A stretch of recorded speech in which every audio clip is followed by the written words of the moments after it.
Good morning. We'll be starting our lab meeting. I see Richard, Hashoff, Dean, Liam, Tegu, Juhi. Welcome, welcome. All right, let's begin. Hey, Dr. Che, I have to catch a flight in about, so I have to leave in maybe like 20 minutes. Do you mind if I just like show myself really quickly and then Yeah, leave? Okay, sure, thank you. sure. Where are you going? I'm going back to Chicago. I'm at home right now. I flew back for Father's Day in the weekend and then um gonna go back home. Sure. Yeah, Yeah. go ahead. Okay. Video.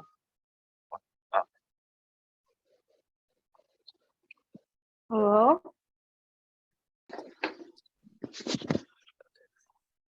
Okay, let's go.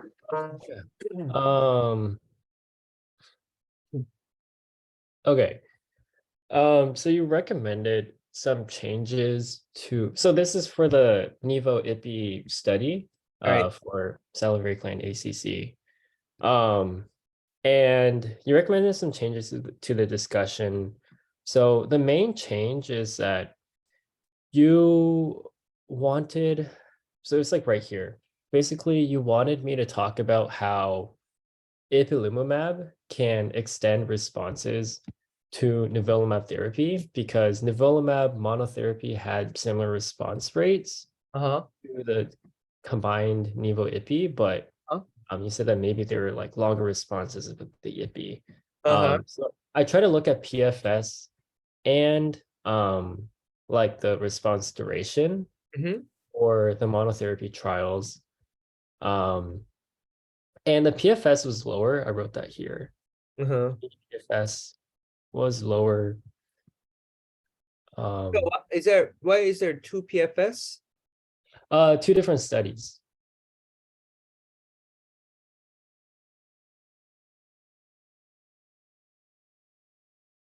Maybe write that like for two different pembrolizumab studies or Okay, I'll write that down.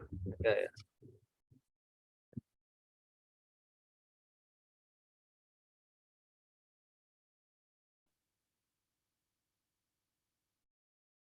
So it did it ever report duration of response?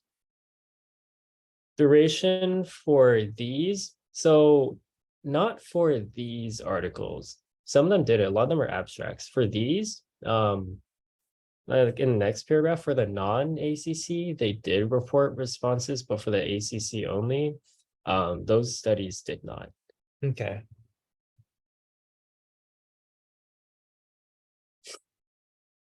Oh, you know what? For our statistician, did they give you duration of response? They gave the best response Uh-huh. and they gave like, so it was stable disease for a lot of patients and they gave time to progression. Oh, right. So Yeah. there's one responder, right? Yeah, one responder. So you need a lot of responders to really draw that graph. So never mind. Yeah. Okay. That was one paragraph. And then for this paragraph, down here. So some of them did, two of the studies that had like duration data available had responses over 48 weeks for monotherapy. Uh-huh. With, I believe, nivolumab. No, pembrolizumab, sorry. Okay. So I wasn't sure how to interpret that because their PFS was lower than our PFS, but right. So I think it's all anecdotal. Like we yeah. never know, and it's small sample size. So and it's hard to compare. So Okay. I don't know if no, I don't think it's worth mentioning like patient by patient. Like, yeah. Okay, I'll just write it out for them and then people can interpret it however they want to interpret it, I guess.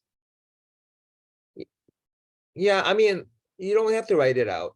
Like that Okay. patient had, I think this is good enough. Okay. All right. I'll leave it as it is. Yeah. And then I was looking for a study, like you mentioned that ipilimumab can extend response to nivolumab, like kind of like the theory. Yeah. And I was trying to find articles that like mention that, but I was a bit it was a bit difficult to like find like, like what to cite for it. So yeah, there's two studies. One is a 5-year overall survival of Nivo Ipi. Mhm. And that data comes from Checkmate 227. Mhm.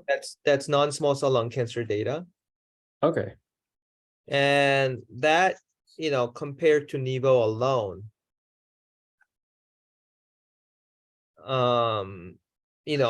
is superior. Okay.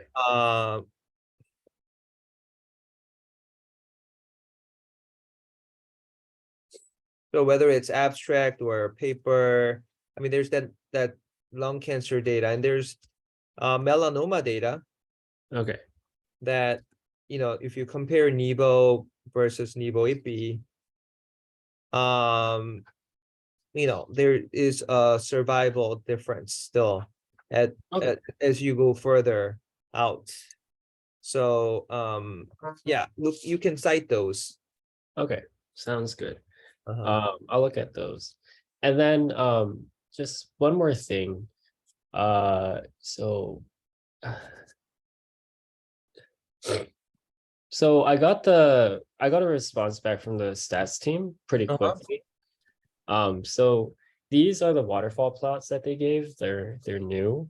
Uh-huh. Uh, so adenoid cystic on the left, and then non-ACC on the right, for resist and IR resist. And then the spider plot. I'm just running these by you just because they're new. Yeah, this is great. This is great. Okay. And then I changed the formatting for the KM curves. Mm. For like I changed like neutrophils below median, above median. And then same thing for platelets.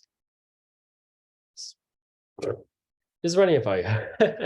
Yeah. Looks good. Looks good. Is there any way to make these PFS and platelets like bold or bigger? Because if you put them, maybe you can use PowerPoint too. Is there Yeah. Okay, I can bold. Okay, bold. or bigger font? It looks, if you actually put it in there, it looks pretty small. Okay. I'll try to make it bigger. Yeah. But yeah, that was it Yeah, for but it looks good. Looks good. You're almost there. yeah. Just waiting for those pathology slides. Yeah. And then I guess he said he will do it, right? He will get it, right? Yeah, he Yeah. emailed his assistant to go find it for him. So Yeah. hopefully Okay. soon. Hopefully soon. Yeah, because that will really make the paper stand out. Like I feel like, it hasn't been looked at, and then it's a translational piece. So Yeah. okay. Okay, thank you. All right, I'm gonna head out now. I have a flight soon, but bye everyone. Sure. Yeah. All right. Okay, see ya. Yeah. Okay, Dean. Hi, good morning, Dr. Chen. Yeah, sorry, work has been very busy, but I can share a quick update. Uh-huh. So yeah, for the Nevo Valley, and I do have to run also in about 10 minutes, so I can just focus on this one. Mm-hmm. But I think the major update we were just trying to resolve was this new column of variant based on yeah, previously you recommended to use Ravel or other tools to Yeah. determine Right. functional or not. So I worked with Dr. Eugen to kind of assemble this table. Sorry, it's not zoomed in. But basically kind of compiling from both Ravel as well as CAD, kind of what those scores would be. But I guess the main challenge that I ran into was for the mutations that, at least from the garden reports and things like that, where they didn't exactly state the alteration as being a single nucleotide variant. For example, like ATM homologous deletion, ATM stop gain loss of function. I guess when I was going through the patient charts before and going through the kind of mutation reports, I believe this was the furthest level of detail that they provided, but just wasn't sure how to translate this then to a Ravel or CAD score, because it wouldn't have a, I guess, nucleotide position. And I did look at resources, I guess, like OncoKB or ClinVar, I guess to some extent, which provided some information for some of the mutations, but not for all of them. So like ATM deletion, for example, I was able to fill in, but just wasn't sure how to translate the rest of it into like a single pathogenic or non-pathogenic for this column of the table.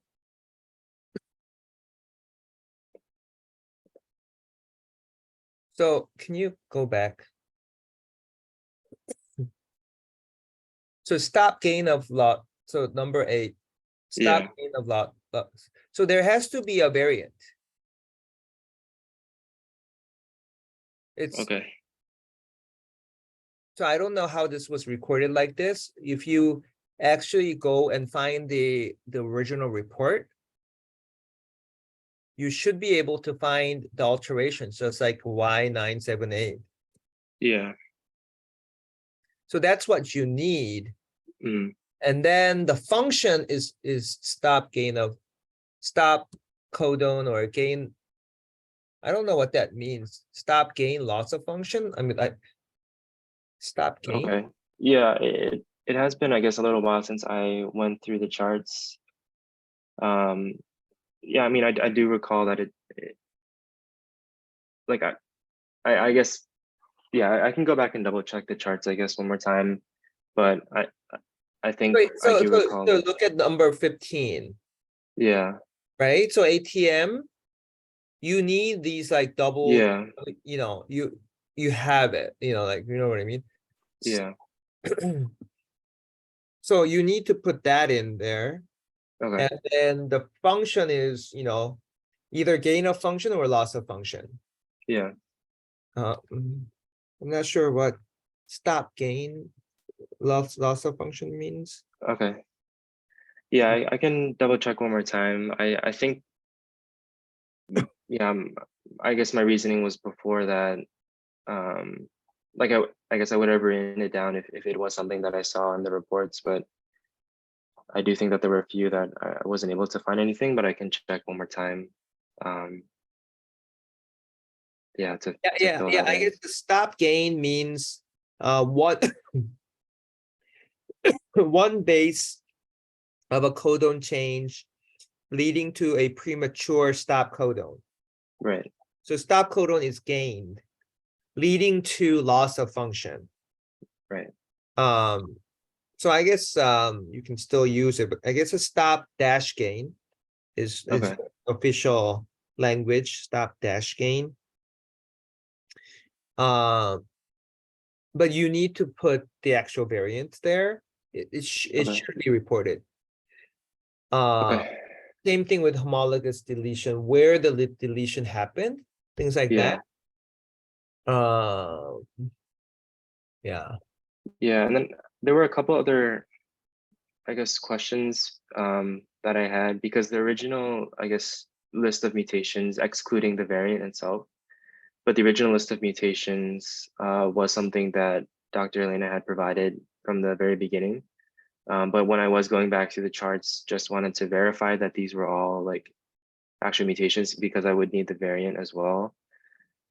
So there were a handful that were, I think, less clear. There was this one that was variant of unknown significance as of when Dr. Elena, kind of assembled this table. And when I did go back to check, I guess none of the mutations that I saw in the report were part of the, I guess, original list of like BRCA-like genes that we had identified as being eligible. So was just wondering how to kind of rectify those two differences, or if it's okay to just leave as VUS. So the way how this was designed, and that has to be clear in your paper, is that there's a dose escalation Yeah. and there is dose expansion. So that's called phase 1 and phase 1B. Right. So phase 1, we do not need any genomic alteration. Okay. Phase 1B is where we required BRCA-like alterations. So that has to be pretty clear. It's all written in the protocol. That pretty much answers your question. Okay. Okay. I will. So make sure there's a phase 1 and phase 1B portion, and the requirements for enrolling into those are different.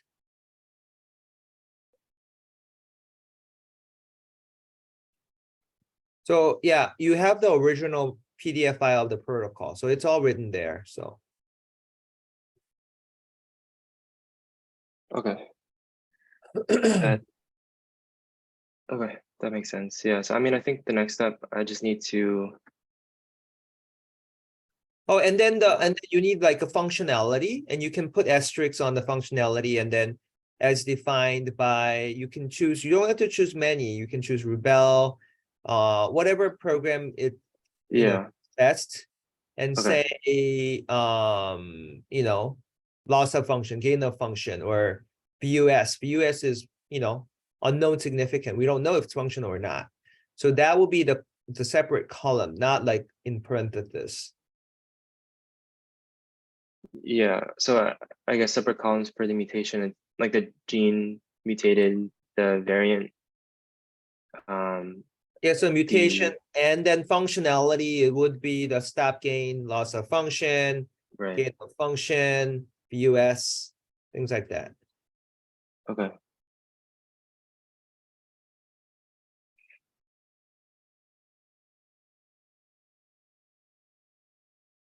All right.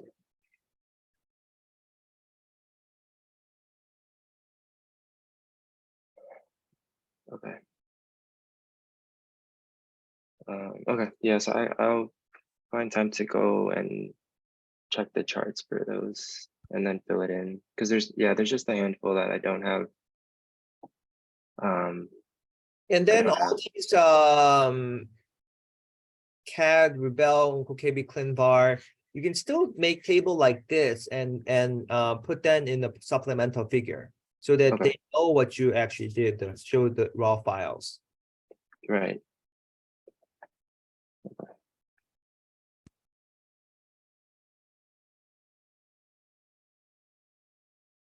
Okay. Yeah, but I think for listing the functionality, I would just use one of those different tools and whatever the results they say. Uh-huh. Yeah. Okay. That's fine. Okay.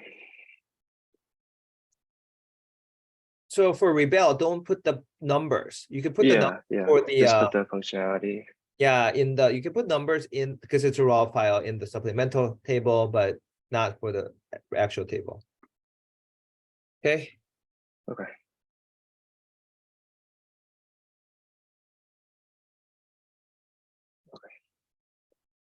Yeah, so I'll work on finishing that, and I might reach out to someone at lab if they're able to Mm-hmm. check those charts. Mm. But yeah, otherwise I have the rest of the draft prepared in the JITC submission portal. So once that's resolved, then I can send it in.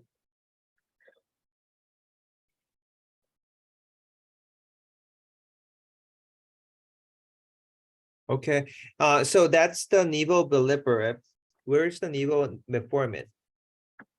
Yeah, sorry. I was trying to focus on submitting this Nevo Valley one first, but yeah, that other one should follow pretty closely behind once this one is submitted.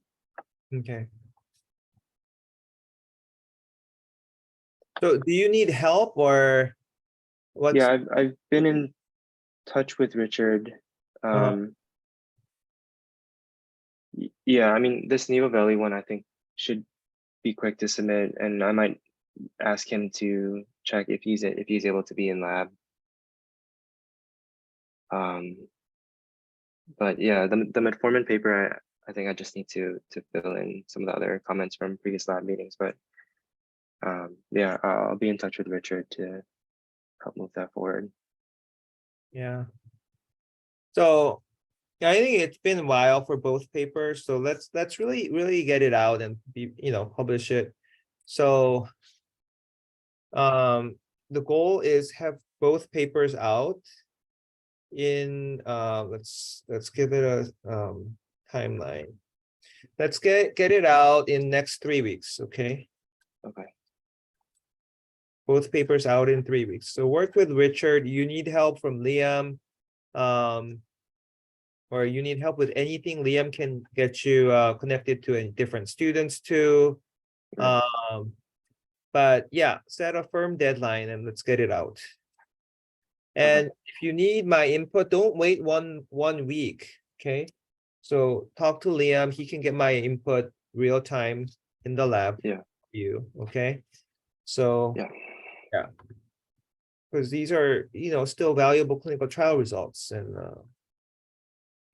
yeah. okay. Anything else?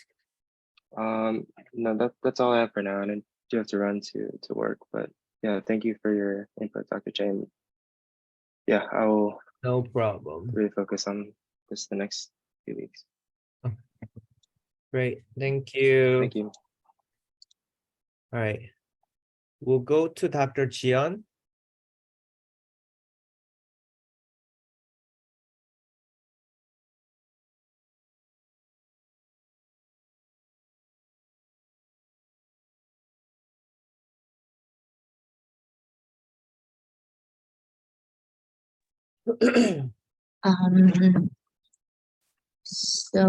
I'm gonna briefly update my project.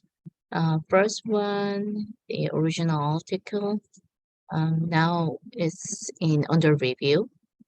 So I think I can get the results soon.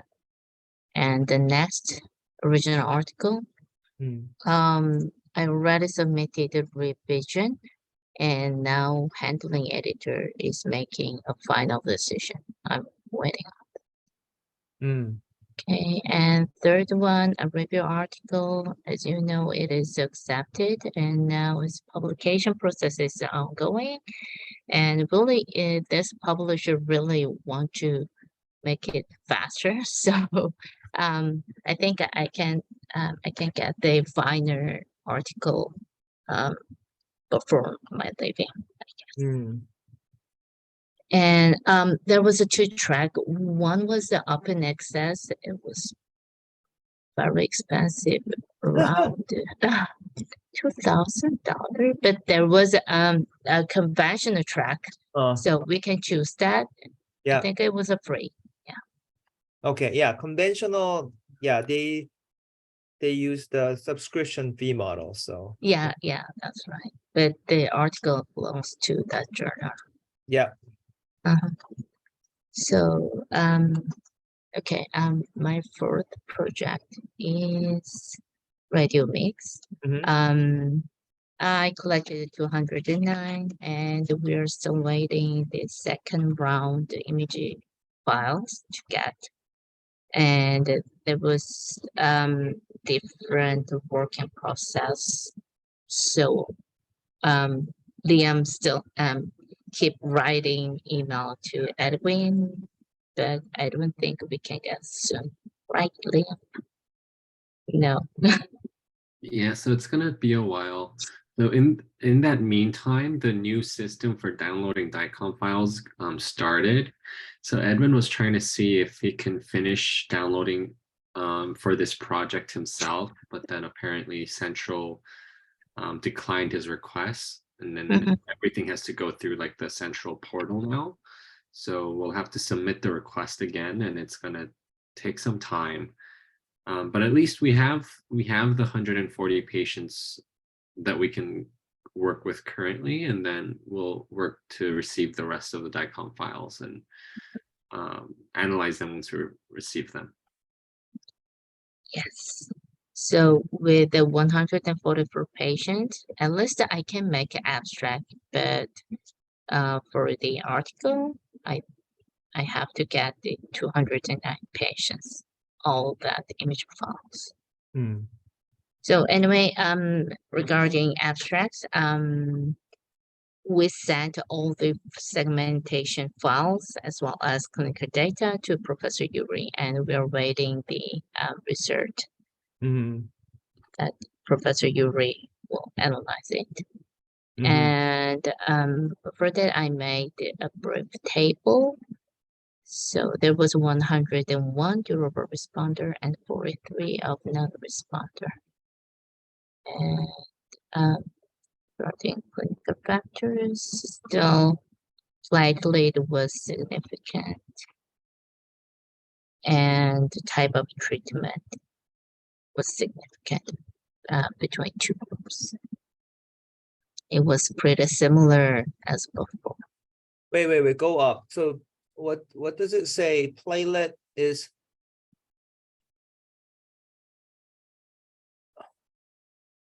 When the platelet is higher than 400K, then higher in instance of a non-responder. Okay. And type of treatment is If the regimen contains chemotherapy, the higher rate of responder. okay.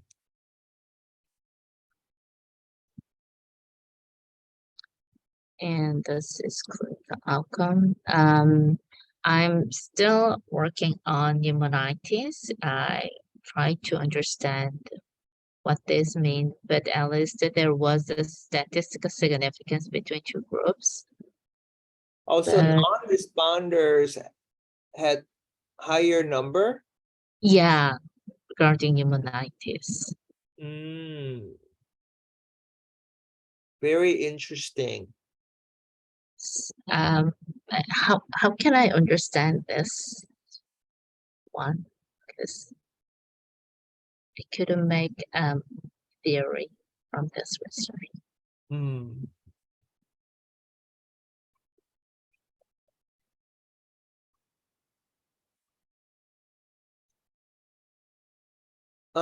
It's interesting because when Dr. Iser did very strat or the PIR is a different updated version of very strat, and found that the resistant, there's a good risk and poor risk. The poor risk group were more likely to have pneumonitis or like immune toxicity. It's opposite for thyroiditis usually. For thyroiditis, if you have thyroiditis, you're more likely to respond. So I don't know. Maybe it's different side effect by side effect, but usually it's like if you give Avastin, they have high blood pressure. Usually people who develop high blood pressure are the ones who's going to respond to Avastin.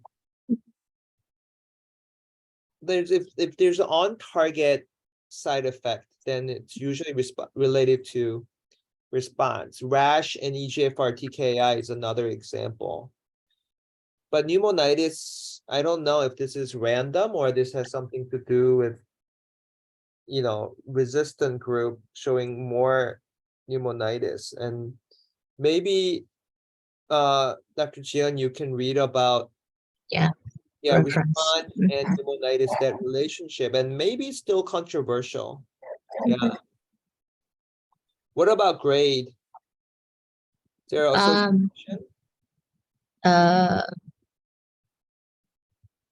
for grade, I think I missed the statistical analyzing, but I will let you.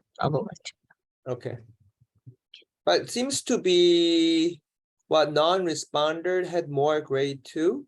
Yes. Yeah. So grade 1 is asymptomatic. Grade 2 you have cough. Yeah. And the medication was required. Yeah. Yeah. Okay.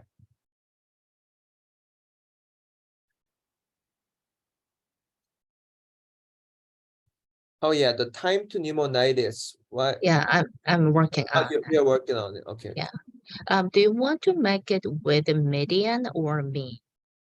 Median is fine. Median, okay. And regarding distant metastasis, there was no significance. Do you think it's fine? Oh, Because there was a significance in bone metastasis before with a 209 patient, but here, oh, it's it's gone. 134. It's only Uh-huh. 134. Yeah. Oh, I see. It's okay.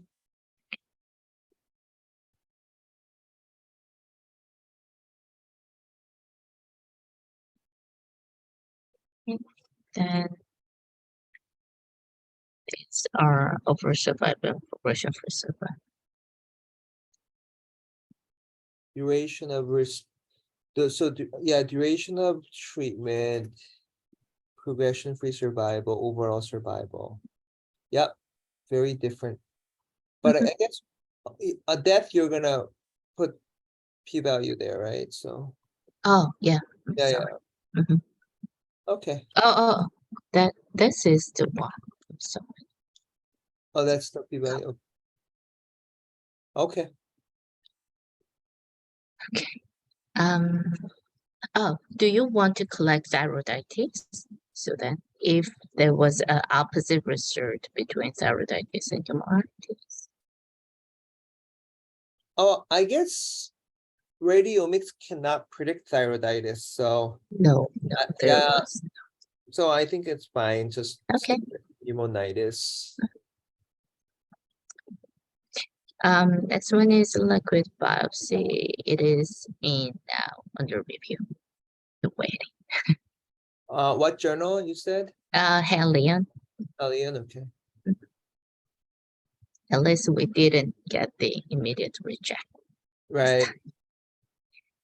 Okay. And next, final one is the ctDNA. I want to show you the figures.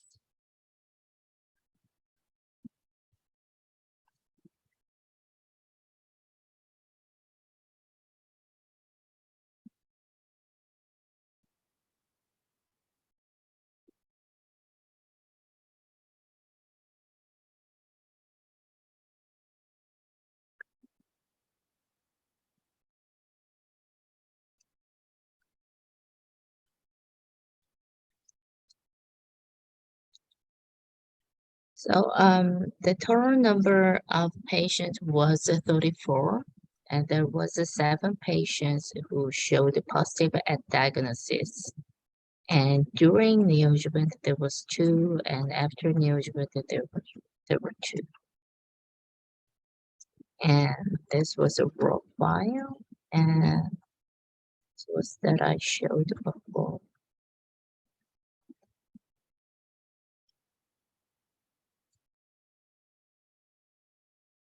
Says stage depend on the stage, and we found that higher end stage showed a higher instance of ctDNA positive at diagnosis.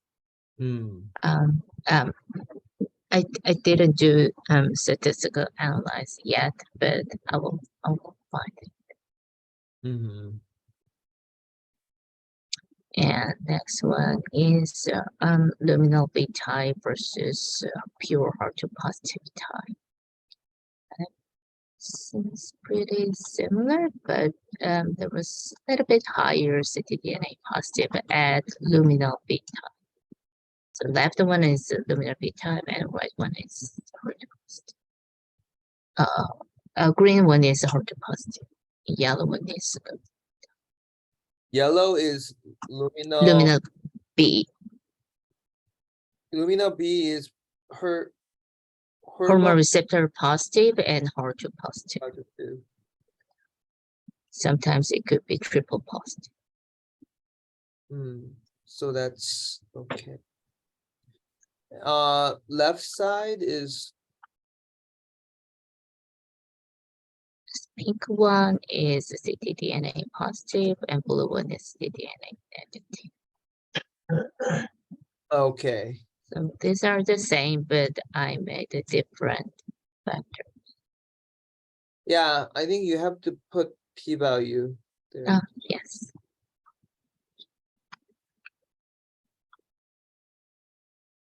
Okay, And next one is ctDNA dynamics. From their report, I found that this sentence, patient 7, they couldn't do the whole exome sequencing. So they did with the 6 patients. oh. So Beacon was just 6 patient, okay. So What's here, that graph? What's this graph? oh, these are just a graph with CMB score, copy number, burden score. Oh, do you think we need that for publication, that graph? No. I just wanted to show to Predicent. Oh, okay, This is for tomorrow. okay. It's so messy, so I don't want to use it. Okay.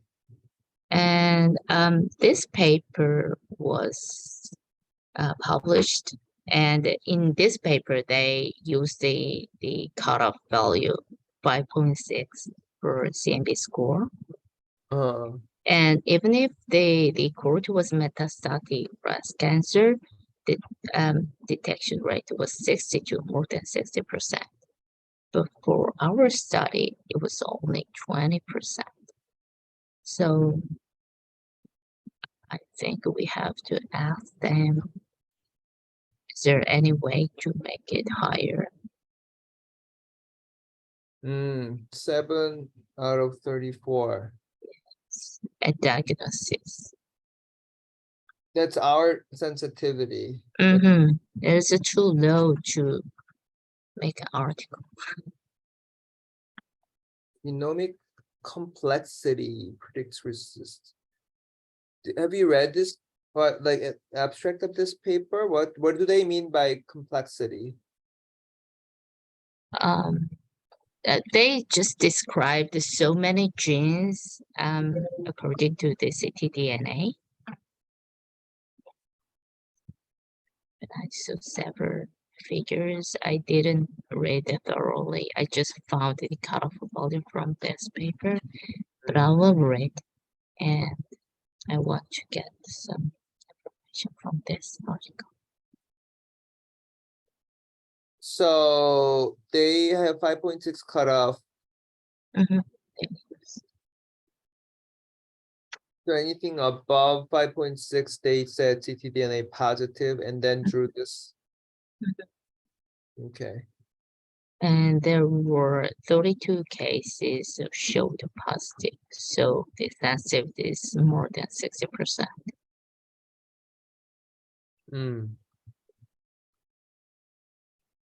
Okay, I think they'll say amount of blood, if you double the blood draw, that you double the chance of detection.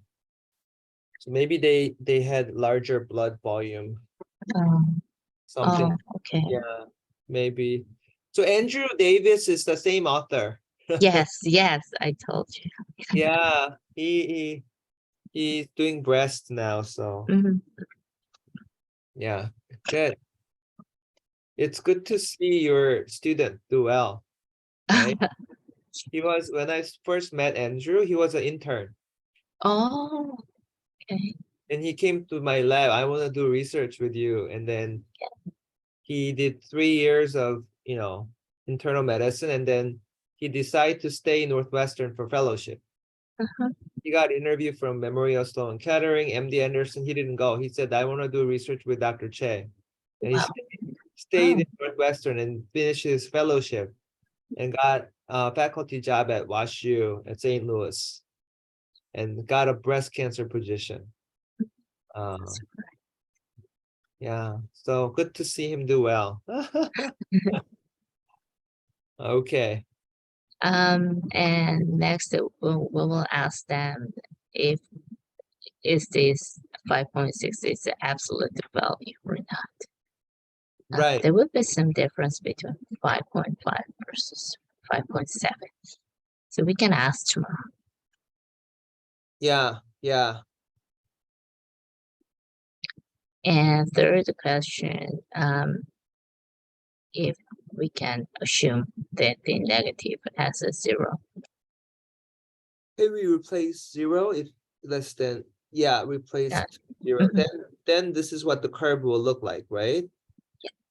Yeah. I think if they think this curve is okay, then I think it makes sense to have graph like this. Mhm.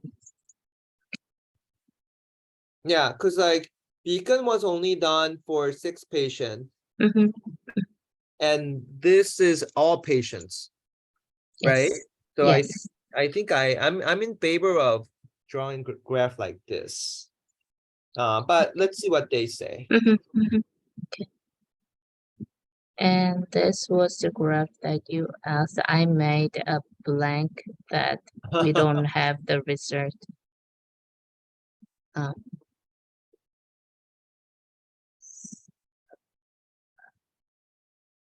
okay, next. Question number 4, we have to confirm which patient did which test. They gave us a lot of a report, but they didn't combine and didn't make a very finer research to us. So we could assume maybe this patient got beacon, maybe this patient got care, but we can't sure that. So I'll ask them. And So tell me what you think they did so that we can. oh yes, for 7 patients who showed positive at baseline, I think they did whole exome sequencing. This was the routing report. And regarding 25 patients, they did the care assay. And care is not exome. Care is how many genes? It was around 160.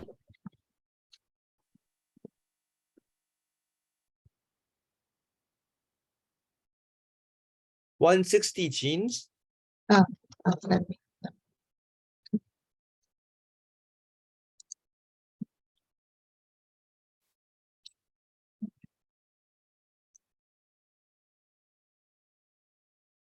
160 panel. So who's that 7 patient? Can you? 152 genes. No. In the 35 patient, who are the 7 patients? 7 patients who showed positive. Number 1 and number 7 and number 10, 11, 24, 31, 32. So those 7 patients were all positive? All positive at diagnosis. Yes.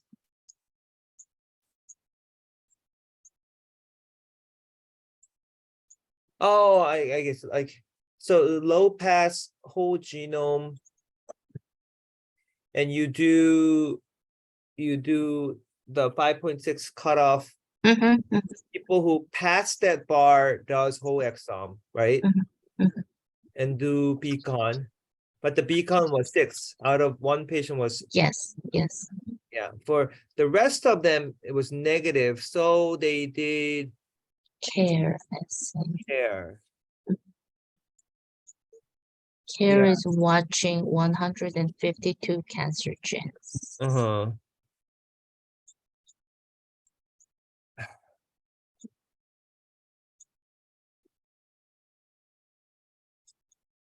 Okay. So yeah, I agree with you. Why are they not consistent? Yeah. I agree. Because we can't compare, right? So, Yeah, we can. okay. Mhm. So, and then next question, about patient 30, I guess they missed the test. I compared one by one, but for patient 30, they didn't do the care test. Patient 30 didn't do the care test. No, Hmm. And there's no explanation. no. So we can ask them. Okay. And for these two cases, patient number 2 and patient number 25, the result was negative at diagnosis, but after chemotherapy, it became positive even after neoadjuvant chemotherapy. Unfortunately, for number 2, we didn't have a sample after operation, so, but for number 25, the final result showed the negative after surgery. So,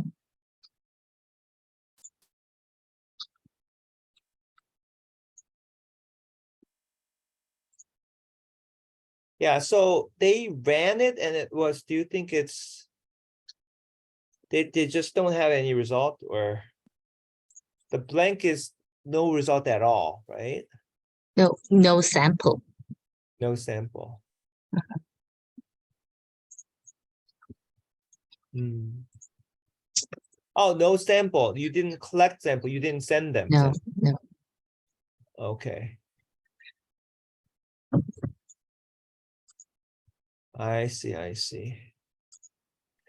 So yeah, if diagnosis is negative, how can, chemo?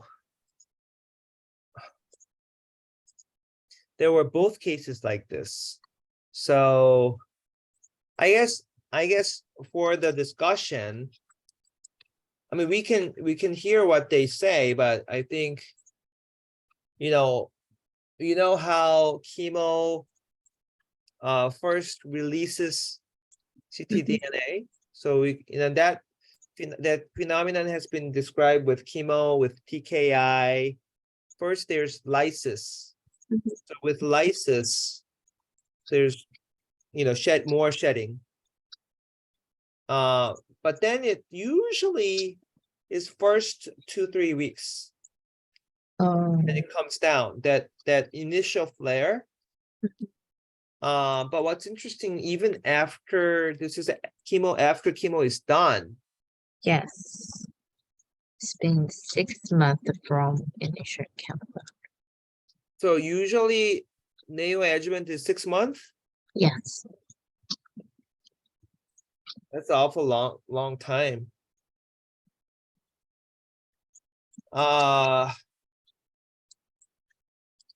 So I don't know. I think we could just say it might be still actively shedding. And these cases show the PCR after surgery. Oh, which one? Number Both. both had PCR? Mhm. Hmm.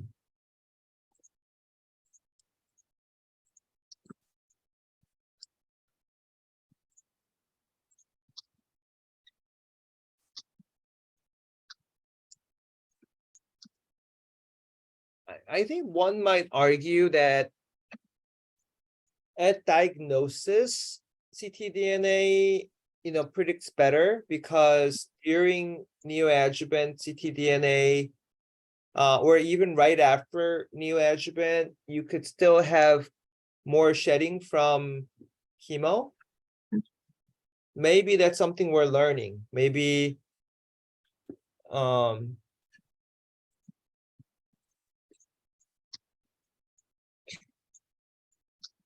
It's PCR. Yeah, both were both PCR. are PCR. Yeah, I think I don't have any other explanation than that. Yeah,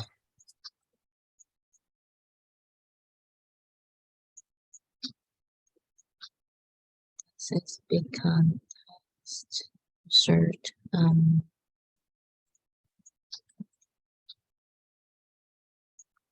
and regarding tissue assay, I think we asked them to proceed the tissue assay at ASCO, right? This was an email from Lou before. the plasma samples are ongoing DNA extraction. Yeah, it was before they before we get the result. So they hold the tissue assay, and then they said two cases didn't show sufficient result from tissue assay. So then we asked them to hold it up because we had a plan to send it to Lunit, but then nothing we did. Hmm. So shall we ask them to proceed tissue assay?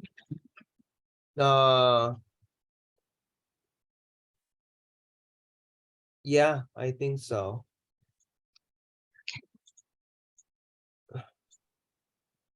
So I guess tissue is to validate whether that it's also found in the blood. And Mhm. from the tissue, they, just like the Signatera, they can make their own, another like a beacon like panel, and then do that in where people did care. Mhm.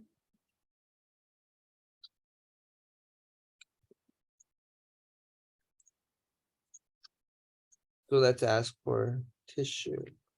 I know they did a few and they said it's not good quality. They stopped, but we can still ask for the one last time.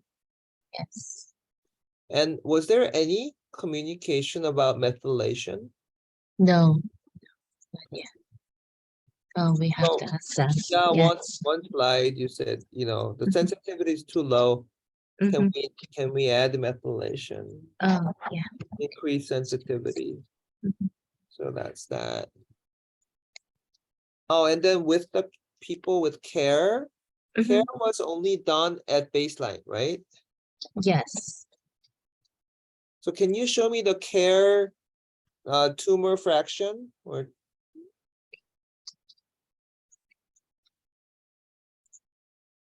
Care. You mean care report? yeah, so you need to make a table for care.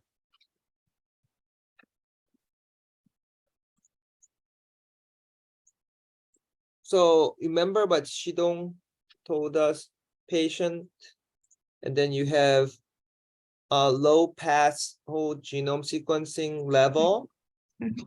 copy number level, and then you have tumor fraction level from Beacon.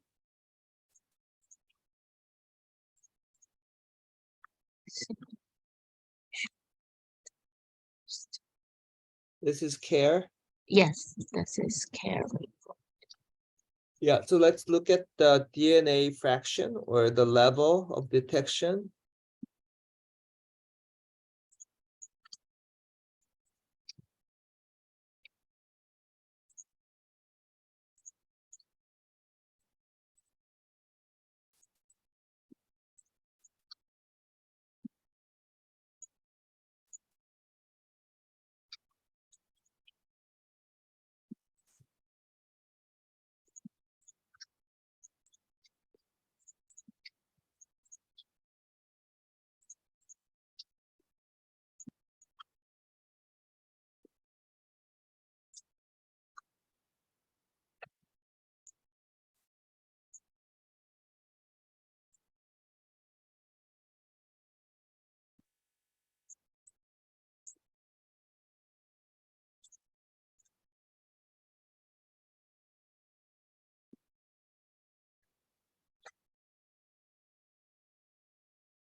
you know, for like garden result, you have variant allele frequency, like the level.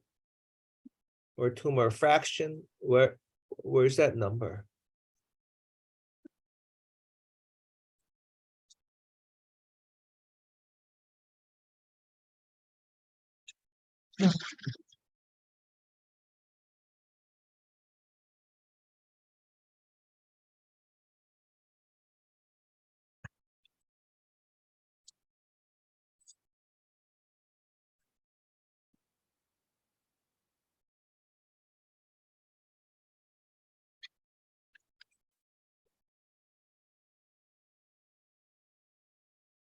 I don't think we have a fraction number here. I think we have to ask them then.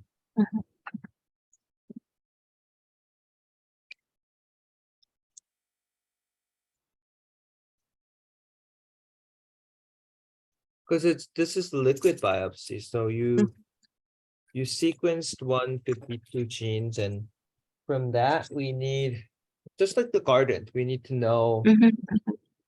And it looks like it's only done at baseline, so I think we're gonna have to ask, where is the tumor fraction tumor allele frequency or variant allele frequency?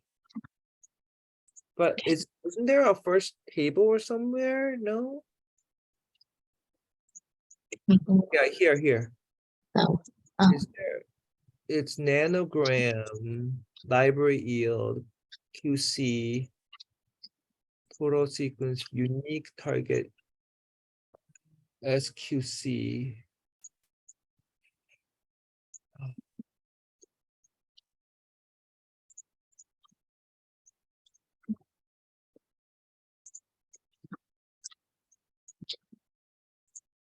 Let's go down.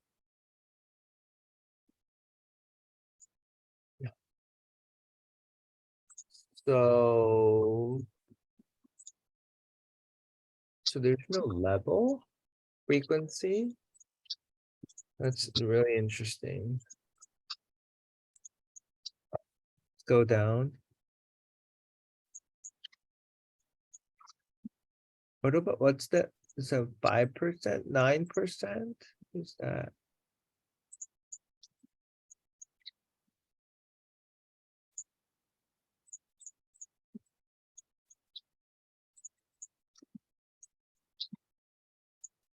Okay, so I think we'll just have to ask for that.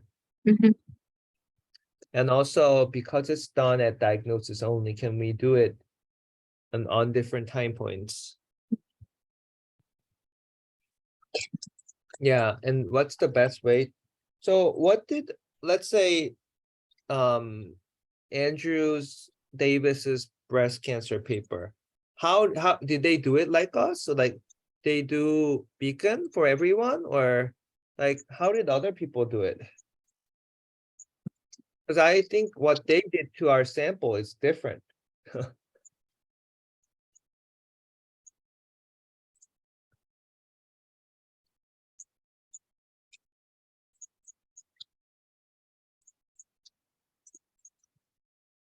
So let's go to method. Patient cohort. Okay, ctDNA. 2 comprehensive NGS, predicine whole exome sequencing and copy number burden to generate genomic profile, perform mutational signature pathway analysis, derive measures of blood TMB, blood CNB. Do we have blood TMB? Think so. Briefly, cell-free DNA extracted from patient plasma sample and germline DNA. Process subject to library construction. The resulting DNA libraries were sequenced by predicine. Copy number burden. Low pass whole genome sequencing at 5x coverage, or further enriched by hybrid capture for sequencing with predicine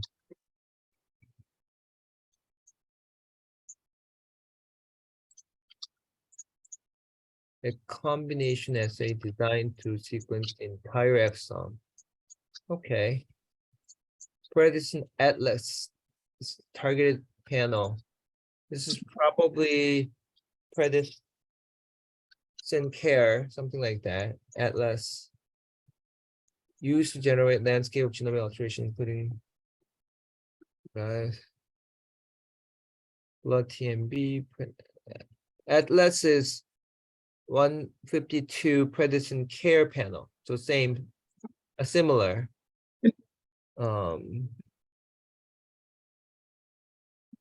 Atlas is at 600 gene. Okay, Predicine copy number burden sequencing data were evaluated to generate blood copy number for representing a comprehensive genome-wide measure of CNV.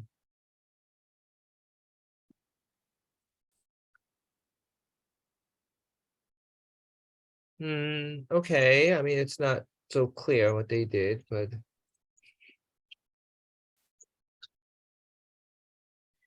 yeah, and we also want them to generate like a method section for us. We should request something similar to this exactly, describe what they actually did. Mhm.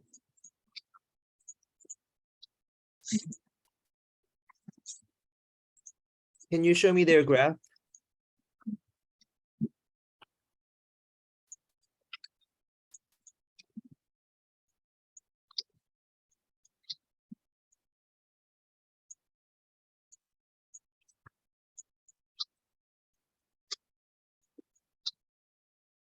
So TMB, blood TMB.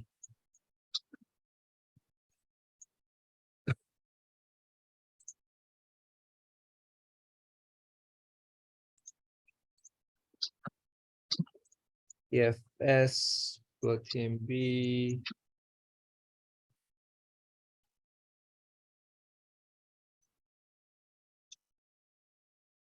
So I guess genomic complexity, they were using blood TMB as that marker.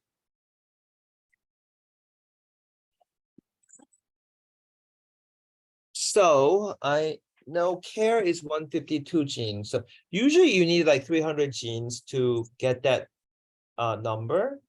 But I feel like whole exome sequencing was done on 7 patients, although one was high risk. So 6 to 7 patients, we can ask Predicine to calculate blood TMB for us. But with 152, it's a little bit of stretch, but we can still ask them, can we calculate blood TMB based on the CARE panel too? So we can see if that affects PCR or not.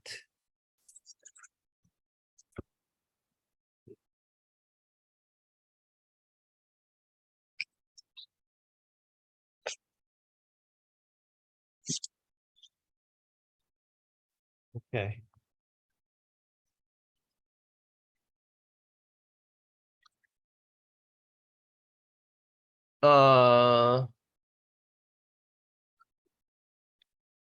And then they used blood copy number burden. Mhm. But then let's see what they did. Did they treat less than 5.6 as 0? Did they use all blood TMB numbers? That's the question.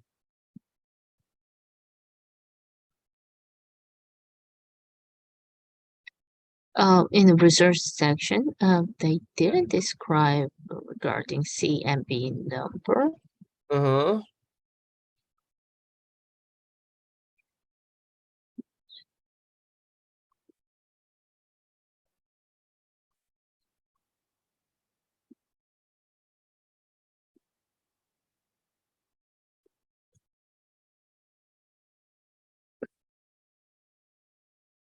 But they're putting blood C and B, and I think they should describe what number.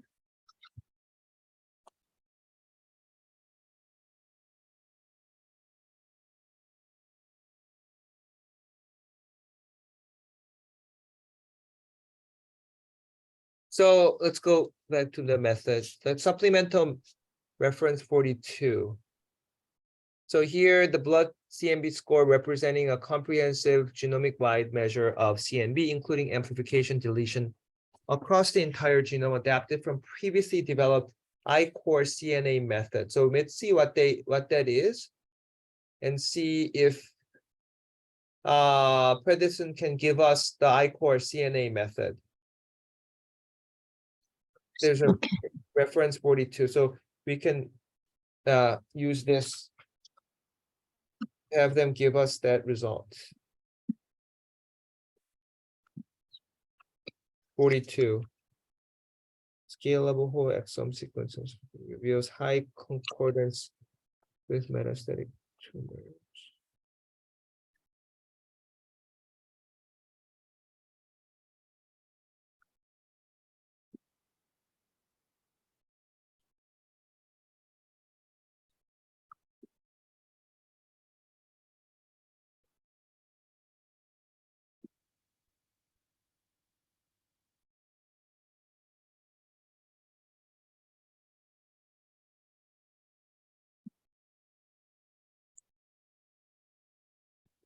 I will read it again and I will make some more summary from this article. Yeah, so high baseline BTMB, worst outcome. Mhm. Can you go down? Oh yeah, send me this PDF file in a messenger so I can look at it after the meeting. Oh, okay. Then go down.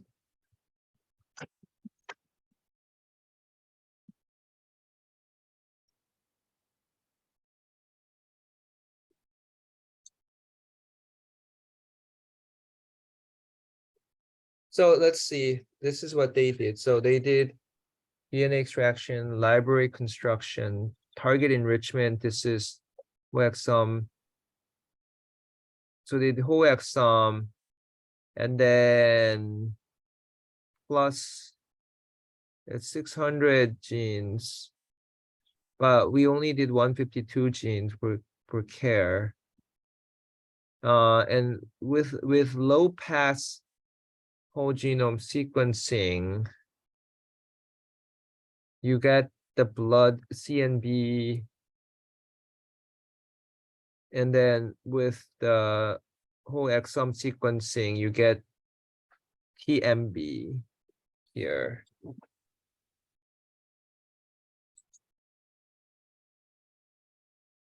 So I think something like this would be helpful, like how we got the samples and what variables we're looking at.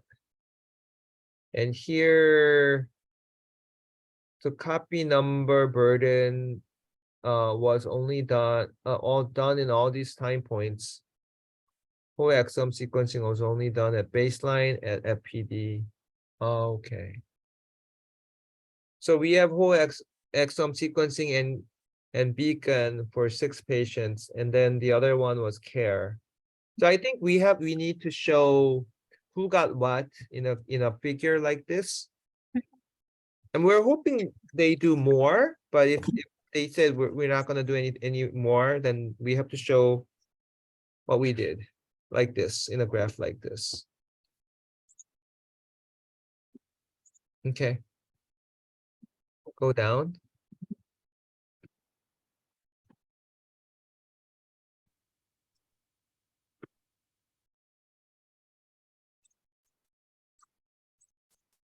Yeah, this is by blood TMB. So we don't have any recurrence, so we can only do bar graph by PCR or no PCR.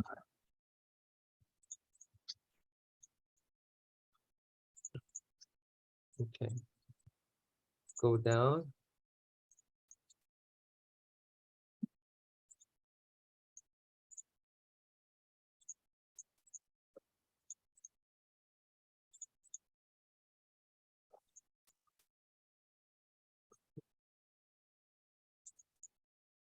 Okay. This is high blood TMB at baseline.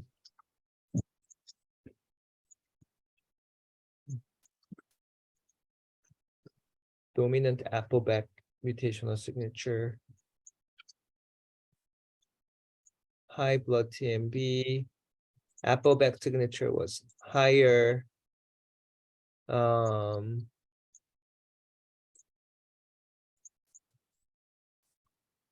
Okay.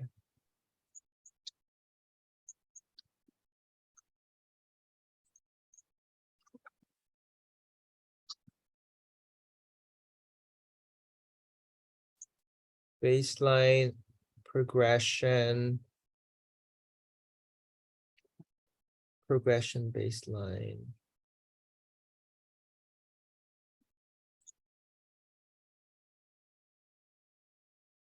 Yeah, so mutation. Blood TMB is at the bottom. So this is at progression. So we don't have anything like at progression, but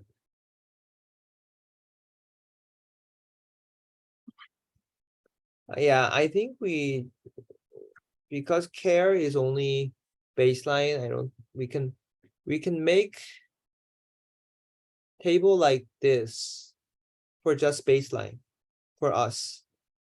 Something similar. Yeah, with the frequency in order, like right side, and you can have, if they give us blood TMB number, then we can do bar like figure A at the bottom.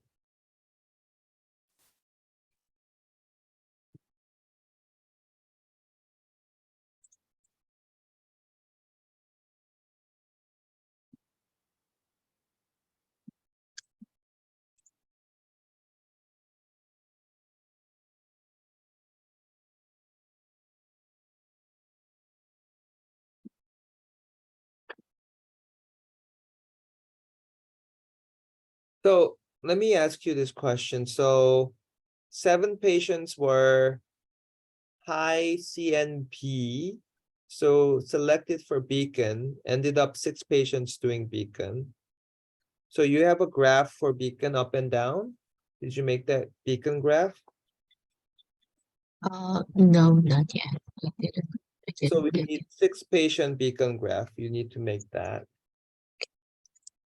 And then out of 20, was it 24 who did care? How many did care? 25. 25.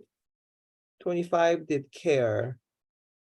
So we need level for that 25. It looks like they sequenced. Oh, so in the sequencing report of 25, if at least one mutation was detected, we were going to consider them positive. If no mutations were found in care, we can consider them negative. So do we have that data in the care report?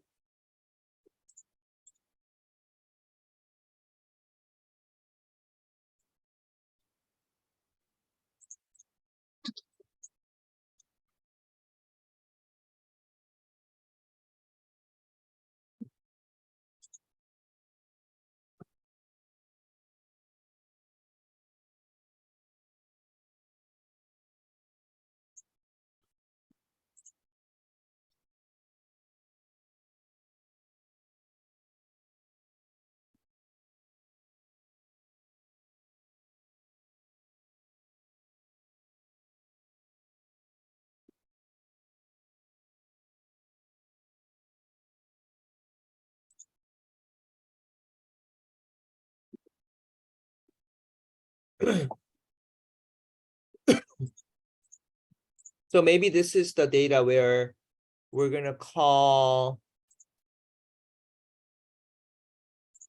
at Yeah. least one, there were negative ones, right? Here's the patient number. Mhm. Patient 13 didn't have any mutation.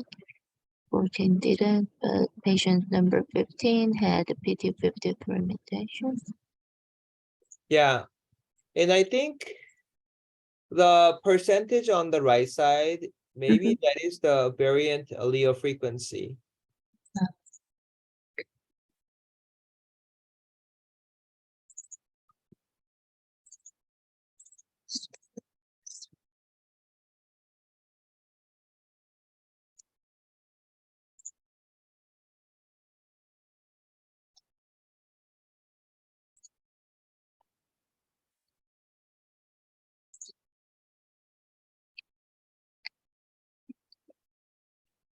13 patients had mutation and 11 patients had 1 mutation and 2 patients had 2 mutations.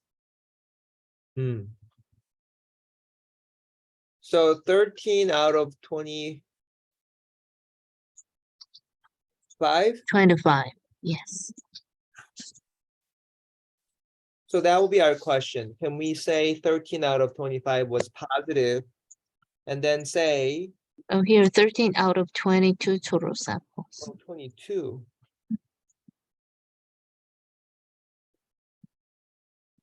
So they didn't run 3 other? Maybe there would be some reason. So we can ask them, why is 22 not 25? Those are Mhm. questions. And I guess out of all samples, we could call them 13 positive. So maybe use that to be our sensitivity, like 13 plus the initial 7. Mhm. So it's 20 patients out of 34. And we can make a table for that.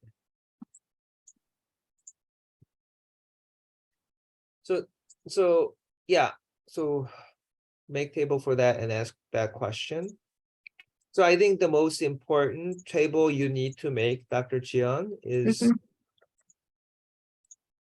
patient on the right side, and then the baseline neoadjuvant and post-op Mhm. on the upper.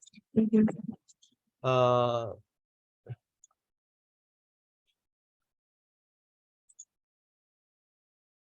But in one box, there's Mhm.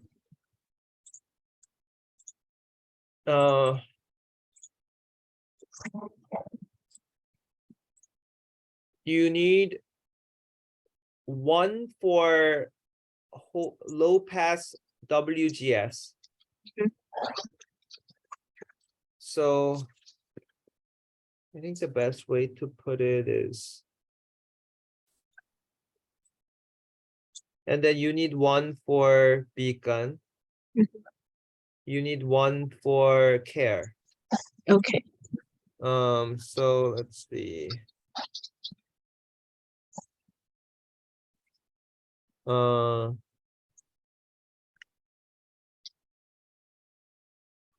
So Lopez, beacon,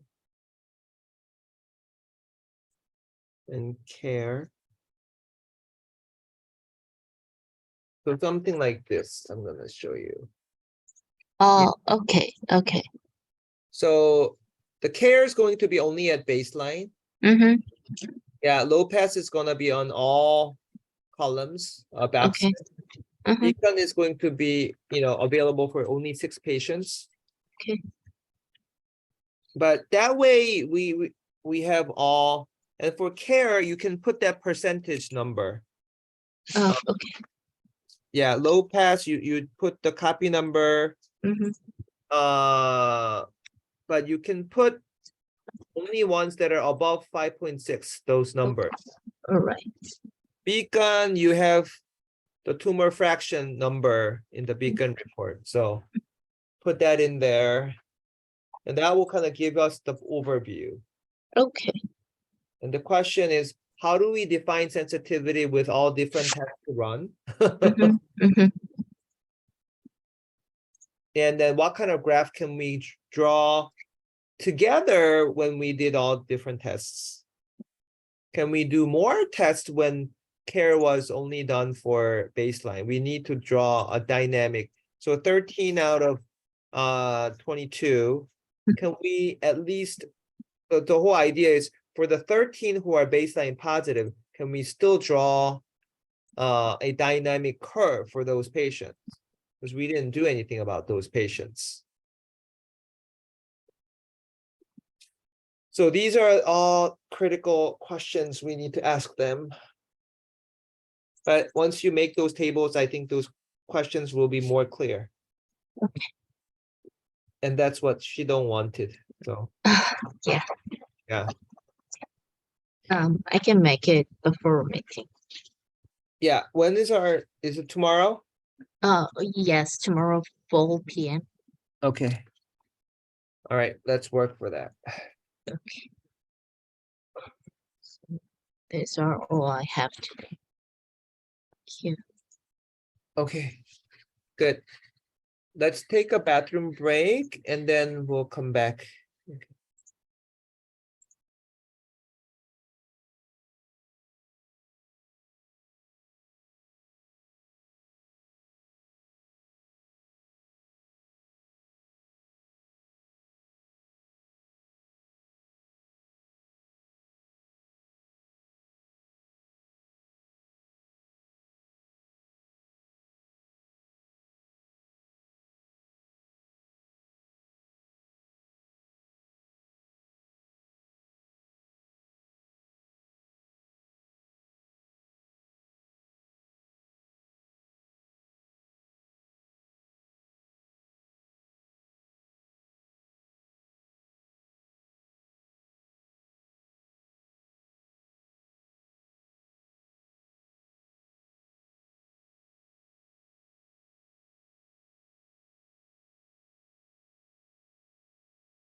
Hey, I'm back. So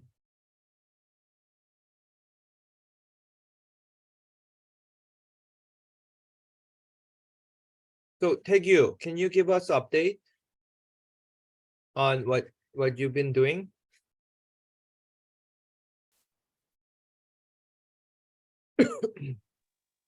Um, okay. Yesterday, Dr. Isel sent me a format on which we can fill in certain mutations like EGFR and KRAS and PDL1. And we can fill in that. And I guess Peter will help with us. And also, I mean, in this format, there is, I mean, we can fill in data related to response rate, OS, and PFS. So Dr. Jian will help me with that. So right now I am, as I discussed yesterday, filling in, finding every toxicity from the patients, and I'm pretty sure that I'll get it done by tomorrow. Yep, and that's it. Great, great. Thank you. Yeah. Toxicity research is becoming so much important. So thank you. Peter, can you give us update on what you've been doing? Yeah, so after finishing.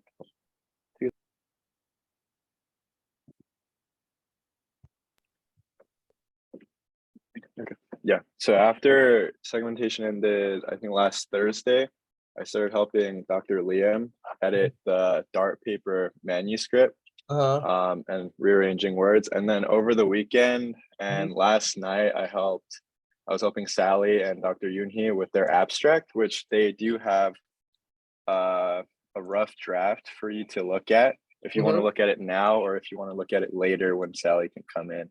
What is the draft about? It's about the in silico tools. In silico tools. Yeah, in silico tools that they were writing about. Okay, show me. Okay, yeah, let me share my screen.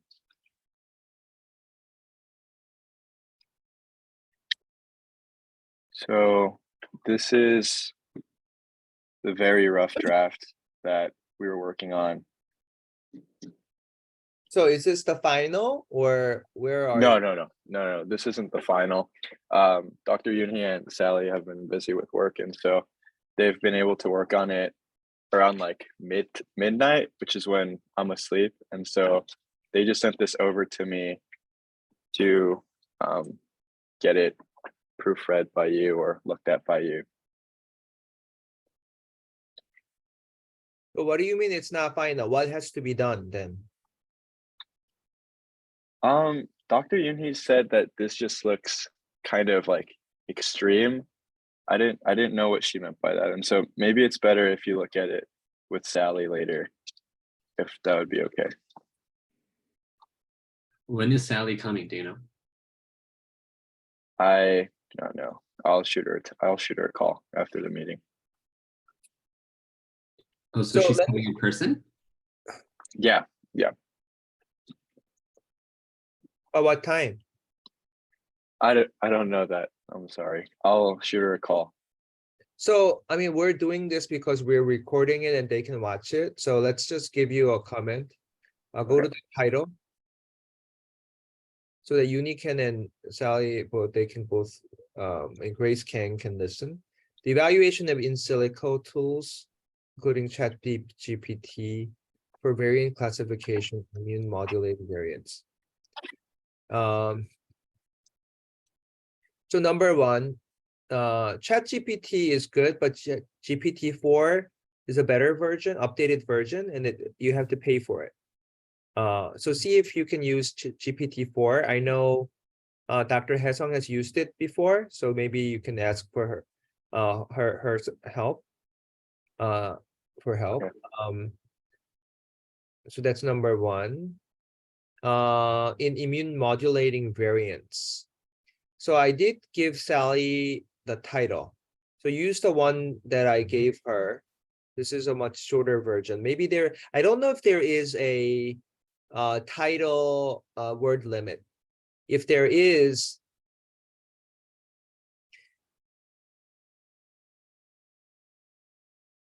then you have to say classification in variants of immune modulating genes.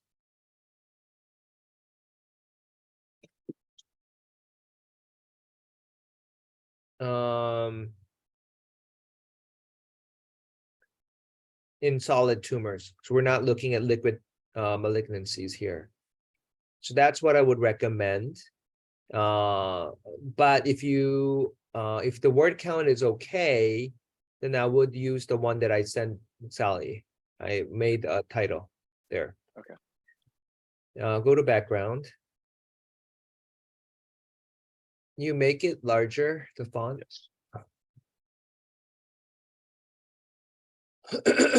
Okay.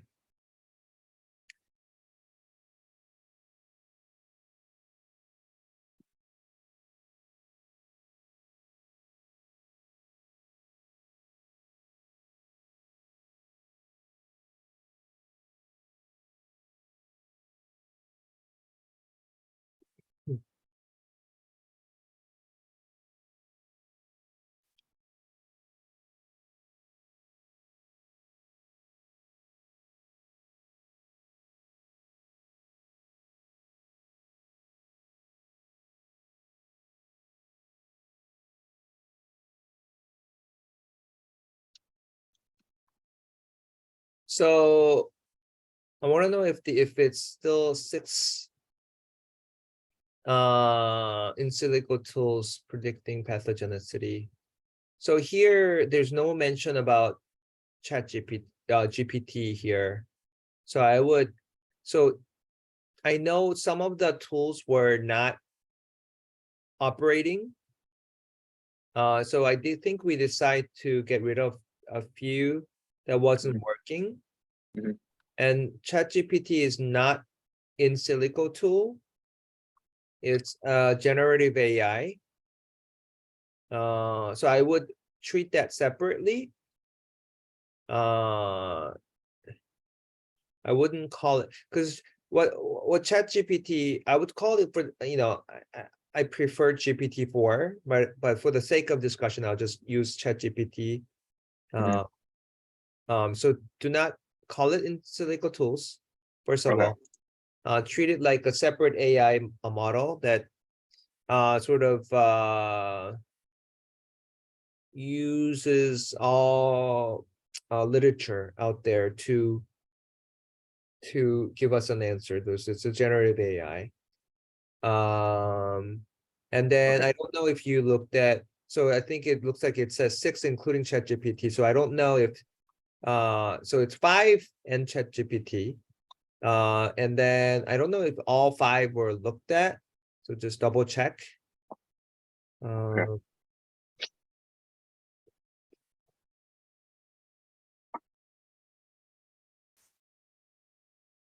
immunotherapy response in solid tumors, I would say that again, the data is not being generated from the liquid malignancies. Curated set of missense variants. So I guess how was this 160 chosen? We need to put a criteria. Now,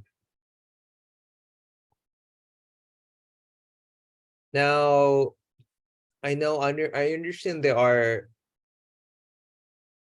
word limits. So if word limit is a problem, this is okay. But if we have few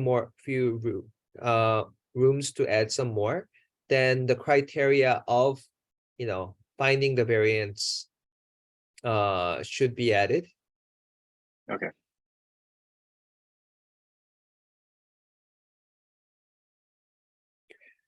Okay. So using Microsoft Excel is redundant. Was calculated, period.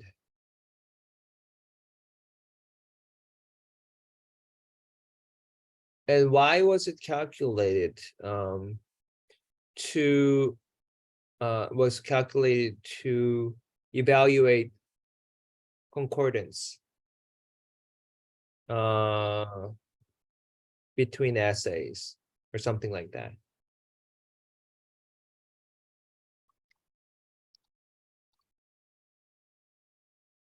Highest overall accuracy, MCC of the Silico tools.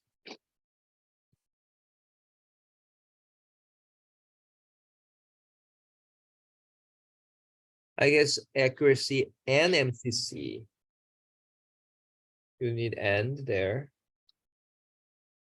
100% specificity and positive predictive value. Align GVD had the lowest overall accuracy.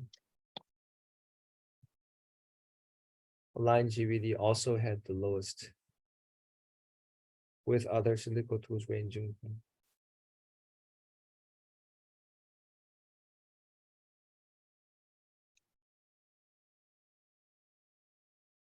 CADD demonstrated the highest sensitivity and negative predictive value. Performed the lowest. That's too vague. What was lowest? Was it low sensitivity, low negative predictive value? I think ChatGPT was low sensitivity. So Then you have to say lowest sensitivity. Okay.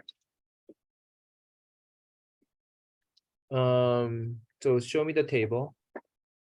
So sensitivity, specificity, positive predictive value, negative predictive value, MCC, overall accuracy.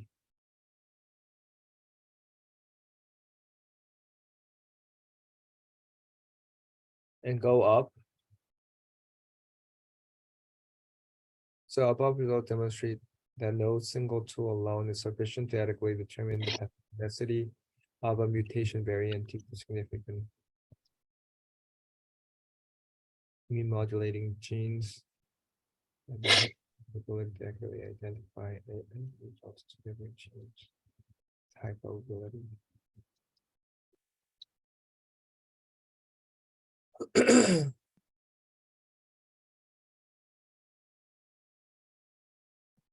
Confirming a variant that does not result in impactful change. So what does that mean? High sensitivity.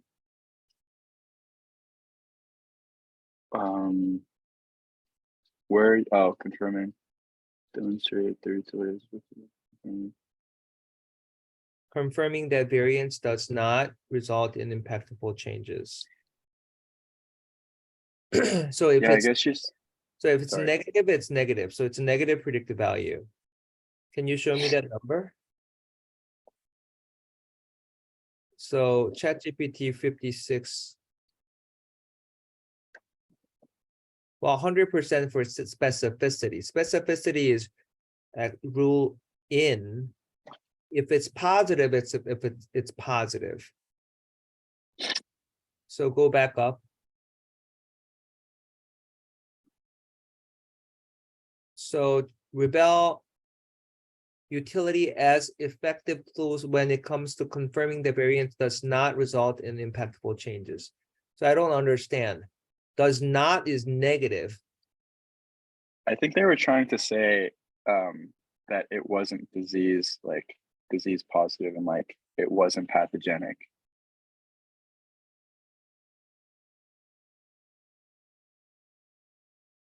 So when it's pathogenic, it predicts it's pathogenic, that's specificity. When it's not pathogenic, you say, when sensitivity is high, you rule out, you can rule out. When specificity is high, you can rule in.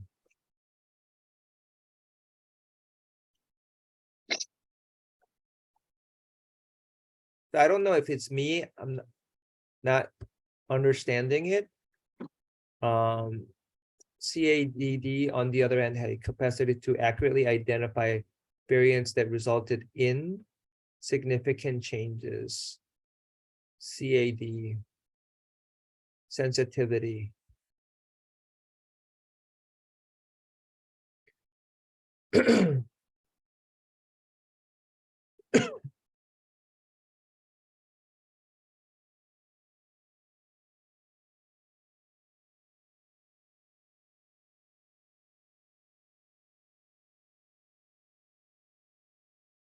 So rule in is high specificity. Rule out is sensitivity. So I think I think there's mixed up here. Okay. So think about it and fix it as a, you know.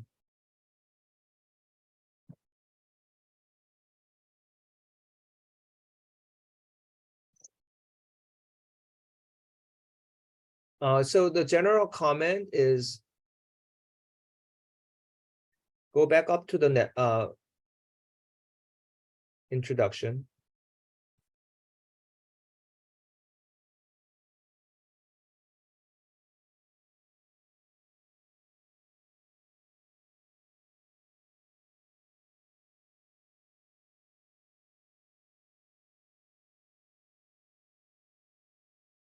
So second sentence, the increased need to understand how the variants of uncertain significance affect the effectiveness of immunotherapy. So I wouldn't say VUS, because if you say it's VUS, it's not going to affect immunotherapy.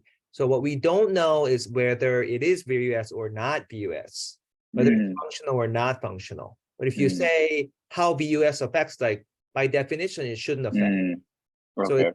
it's scientifically incorrect sentence. They would have to say understand how variants of immune modulating genes affect effectiveness. So I would say that's better.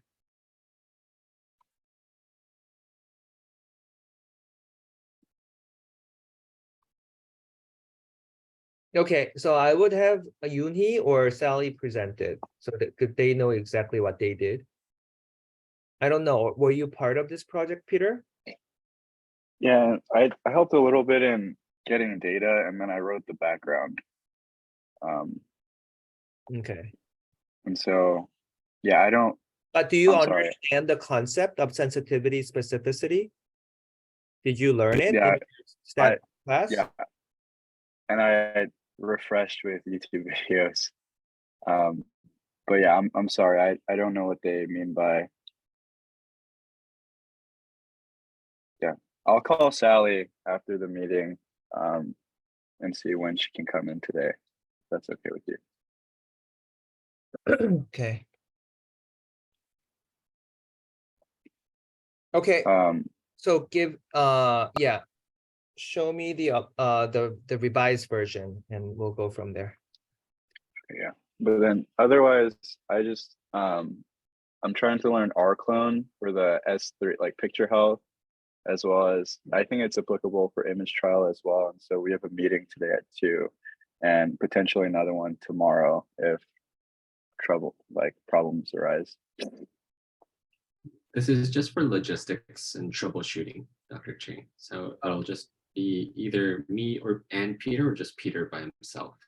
Okay. So they were able to find a program that actually helps us safely and effectively transfer our de-identified files over. So right now what we've been doing so far is Peter has been downloading these files individually from our OneDrive and uploading it to the Amazon S3 bucket. But apparently there's a software that can do that for us. And so that's what Clone is. And so they're helping us set that up so we can transfer the files de-identified over to Picture Health. And I think we can also try and use this for Image AI for their slides too. And then Jax, don't forget Jax. Yeah. Please work on the CDA. I think they're updating CDA or something. So once that's done, let's get up a Zoom meeting with their postdoc. And then let's upload it to their cloud same way. Sounds good. Yeah. Okay. Very good. Liam, any updates from you before we get to Eugene? Yeah, so I just have one point that I wanted to discuss with you. Mm. So regarding the biomarker study, we had touched upon this last week. Yeah, For the neoadjuvant patients in cohort C, yeah, you know, you had mentioned that we can just consider the neoadjuvant plus surgery the curative intent treatment, uh-huh, and therefore you didn't think amending or modifying the protocol was necessary. right. The follow-up question I had to that as I thought about it was, so for cohort C, the interval for follow-up blood draws is 12 weeks. Is that sufficient? Oh, I see what you mean. For the neoadjuvant portion, how, Mhm. so I think 12 weeks is like during, so you could do, because it's like a 12 weeks plus minus 2 2 weeks or weeks. something. Yeah. So you could, so one could be before adjuvant, neoadjuvant. One could Right. be Yeah. before surgery. Mhm. One could be after surgery. So usually neoadjuvant is somewhere between 9 to 12 weeks. Yes. So do you just want to do a blood draw at the end of neoadjuvant, or do you want to like trend them throughout neoadjuvant? I don't need to trend it. I think it's Okay. fine. So just one baseline and one pre-op after neoadjuvant and one post-op. Yeah. So do you think we can keep it as it is now then? Yeah, because I think it's still from the baseline to surgery, it's going to be, the chemo is 9 weeks, but they don't just go to surgery right away. And that people don't care about, 1 to 2 weeks of that deviation. No one is actually, because it's not a therapeutic trial, there's no audit, like looking at the intervals. So as Yeah. long as we do know when to collect, like pre-surgery, Mhm. as long as we don't forget pre-surgery, it should be fine. Okay. As long as we don't forget. Right.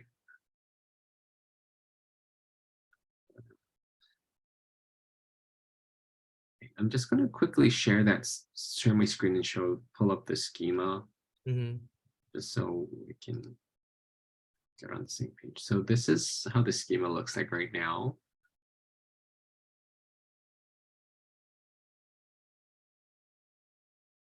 So 6 weeks Yeah, baseline. baseline. Yep. That's fine. And then definitive treatment. Mm-hmm. Oh, so we have 4 weeks.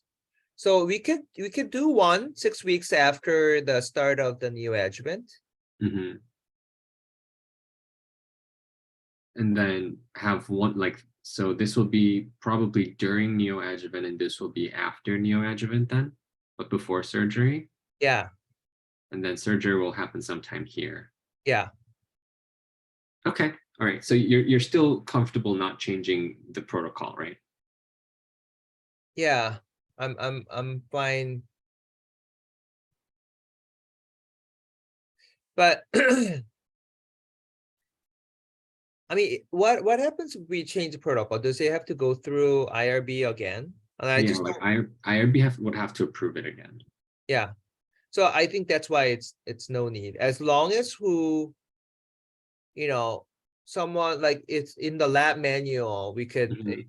something like, for the neoadjuvant patient, we'll get one prior, one during, and one right before surgery, that should be fine. Okay. It does not require protocol change. Yeah. Okay, just the lab manual. Yeah. Okay, sounds good. Yeah, and that's the only question I had for now. Yeah. So the one that has deadline is the thyroid. So I emailed Megan again for the Yeah, I saw. updated, Mhm. so the brief updated one paragraph and the TM. So work with Hasong to get that done. Mhm. Because we need, I think at the very latest, Thursday it goes out, Friday and over the weekend they review it.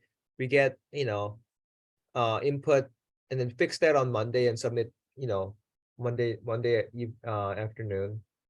Because Tuesday is the deadline. Mhm. So salivary gland dart is submitted, right? Where is it? Yeah, so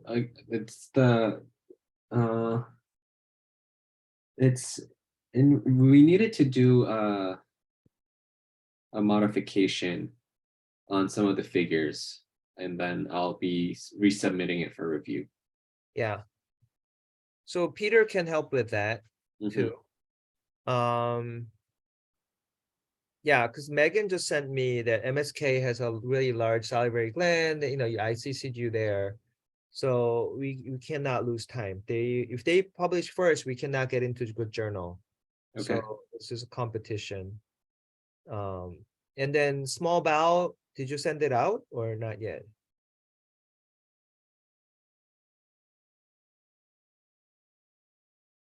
Small bowel. It hasn't been submitted yet. Uh-huh. I think. Oh, Grace helped me finalize the draft last week, so I'm just going over it, and then I think we can circulate it next. Is it Grace King. King? Okay. Mhm. Yeah, so just update the comments and circulate to through Patricia. Mhm. And the rest of the dart paper in the order, I put in the order of, urgent. So work with that with Hesong and any other students who are, in our Mhm. lab to, get it out, Sure. because it's really time pressing. Because we have a rule once the study closes enrollment, we have to get papers out within 3 months. So that 3 months is approaching. So work on it. Yeah, also, tell Hesong exactly what she needs to do. And I don't want one person to wait for the other, okay? Mhm. So it has to be a parallel process that you're doing this, you're doing that. Make sure she has her part to finish. And if she finishes first, she takes on your work, okay? It Mhm. cannot be waiting for the other. Whoever gets to you have to get to the finish line together. So I want to make that clear. And don't wait till she comes back. You can still let her know what she needs to do so she can work on it. I cannot emphasize it too much. Yeah, but right now let's get the thyroid abstract done once we get the data, but in the meantime we can work on other papers.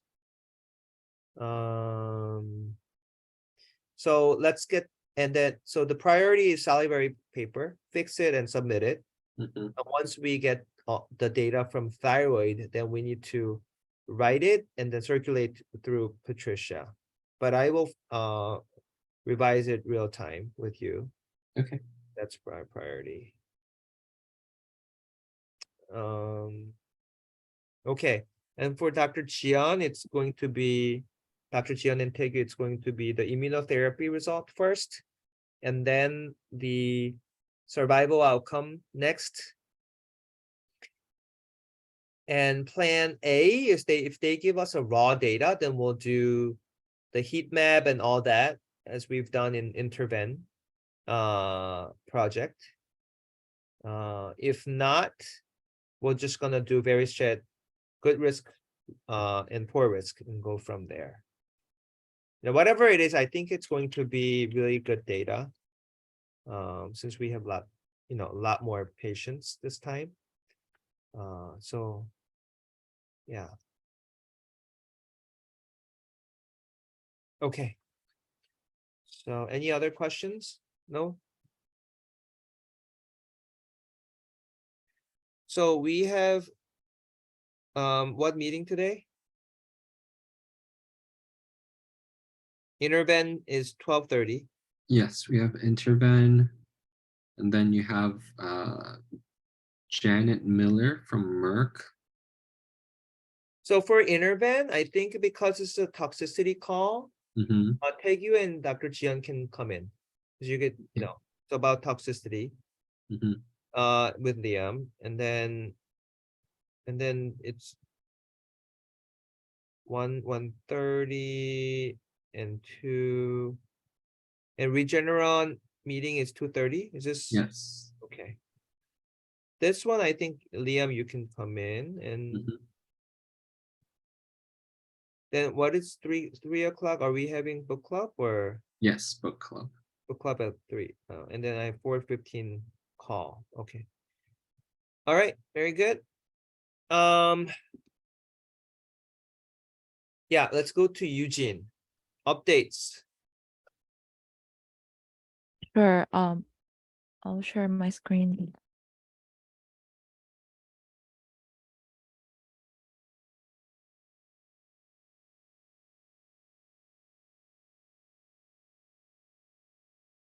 I guess you can see the screen right now, right?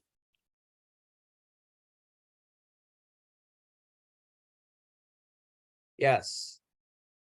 Okay, so for the MCED project, on behalf of Juhi and other team members, I have a few questions. So we are trying to resubmit it to communications medicine. And we kind of encountered a few questions regarding some policies. So first question would be, we have to decide if we want to opt in or out for the policy here, written in here.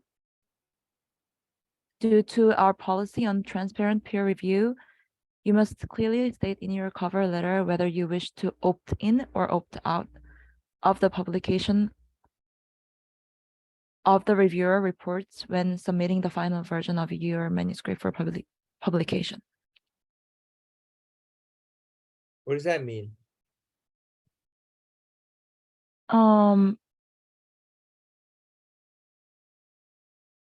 Sorry, I don't have exact answer to that question, but I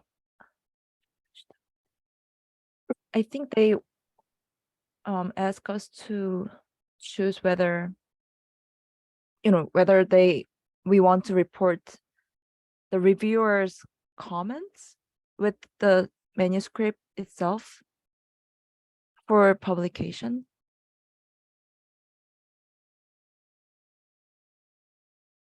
I can look it up later and then get back to you.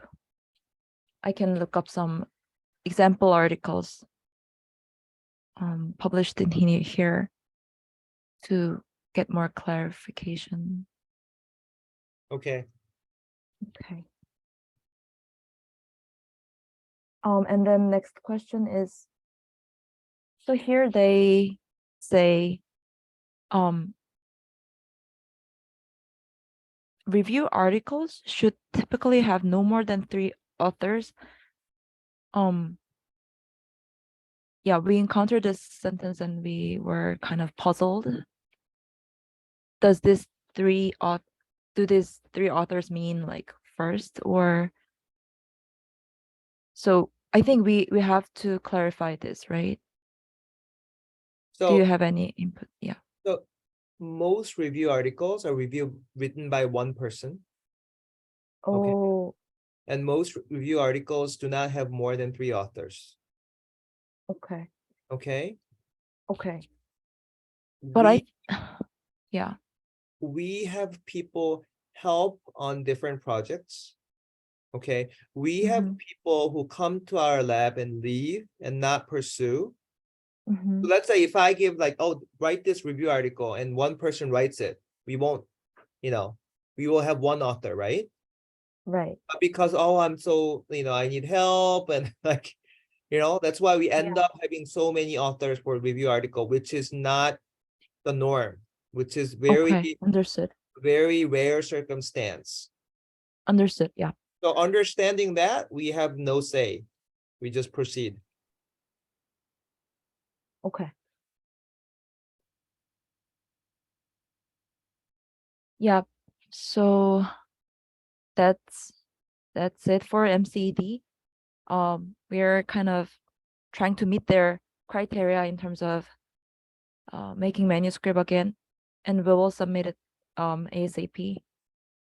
And for And yeah. I'm okay to opt in. It's fine. Okay, thank you. And for the bold review, it's ready for submission. Dr. Jian sent me the So what is last review? comments. Is it the case report? Oh, it's actually it started as a case report, but the oncologist required us to change it into review. So actually that's one last remaining question. So this is the only highlighted part that I'm not clear about the revision. So it's titled as a review article as they requested. But can I still write something like this in this case report, or I can just write here instead of this? Yeah, right here. Okay.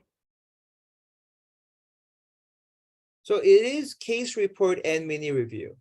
It is not mini review. People would think mini review is just reviewing other people's finding. But here it's a original case report. Right. But then in terms of classification of manuscript journal article types, I guess there are only case report and no brief communication and then review and then original article. So I think it's okay to choose review article as a categorization. Did you ask? Actually they asked us to make it into review. I thought they asked us to make it into a case report and mini review. What Oh, was the I'll exact double word- check. What was the exact wording they used? I just don't want you to Sorry. assume. Okay, sorry. I don't remember exactly. But I can look it up later and get back to you. Oh, I think I kept that picture somewhere, but it will take some time Okay, to. okay, move yeah. on then. Okay. So other than that, it's a clean version. So I'll make the marked version and clean versions, and I'll resubmit it. Okay, And HPD, it's ready for review. I shared the updated manuscript and then table with Dr. Jian. Dr. Chiang, were you able to pre-review or did you get it? Which one? Hyperprogression? Yes. Yeah, yesterday I asked the final version, and I think during my sleep, Arnie sent it to me, but I had no time to review a final version. So yesterday, Arnie sent it to you? Oh, yes, at night. Okay. Okay. So why don't you take a first quick look at it and then print it and bring it to me and I'll give you a review on that. Okay. Okay. And then MRD. I have a few questions on some part. So there are remaining two questions. One big question is about classifying patients in terms of their adjuvant or neoadjuvant therapy they received. So here, I heard a recording and I understood it was a little bit confusing before. So I revised it every single patient again, and here comparing the figure and the data itself. And then I have two questions for patient number 32 and 33 located in the below. So 32 patient, the patient received radiotherapy, and then before that there was a chemoimmunotherapy. So I think I can we can think of it as neoadjuvant, right? So in total, there are 2 patients who received neoadjuvant therapy across both cohort, inside MRD window cohort and the outside MRD cohort. Figure has not been updated yet.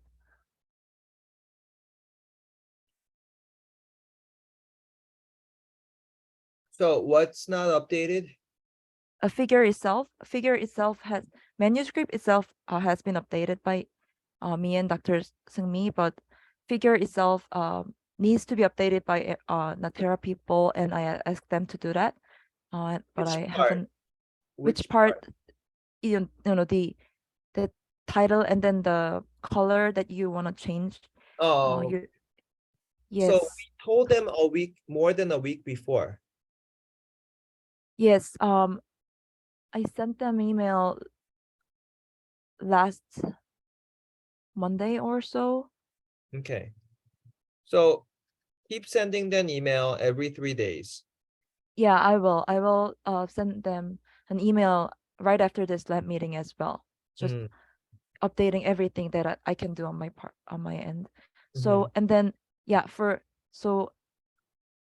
I want to confirm there are 2 patients who received neoadjuvant therapy. Mhm. Do you agree with that? And yeah, and Patient then received neoadjuvant therapy. 23 patient number 23 and 32, they seemed they received neoadjuvant.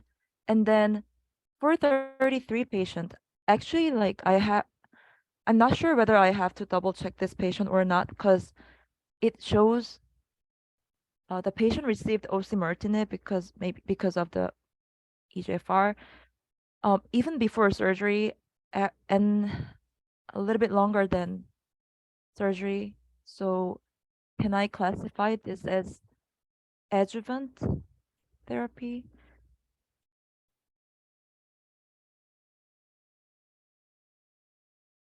So it started before surgery, so it's neoadjuvant osimertinib. Okay, it's neoadjuvant. And then it Neoadjuvant continued after surgery, so it's Uh-huh. adjuvant. as well. Okay. So neoadjuvant, surgery, adjuvant, progression. Okay, so Now I need to review patient 32. So okay. maybe Dr. Jian can help. Like Mm-hmm. let's look at the patient epic and figure out what regimen was the chemo immuno, and what, because usually, if I'm not sure if it's neoadjuvant for sure. I have to look at the patient chart to see what they got and why was radiation done, what was the purpose. Okay. So So yeah. yeah, I'll share the patient's name in the chat box so that Yeah, Dr. Dr. Jian Jian can look it up yeah. from Epic, yeah. Okay. I shared it and I'll You need date of birth too, yeah. yeah.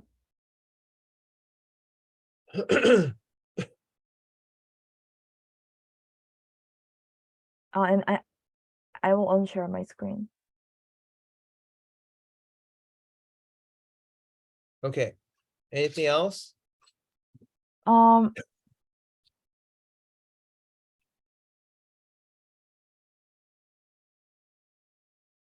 before actually I have to confirm the other parts of the table. So should I share the screen again, or do you want me to do it later, or oh, I thought you want to show review the patient list right now, the patient 32, but that's not the case. You want to review the patient later, or Yeah, later. oh, okay.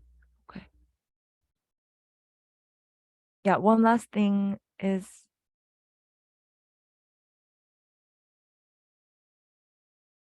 okay. Yeah, Dr. Jian, I will send you the date for immunotherapy later.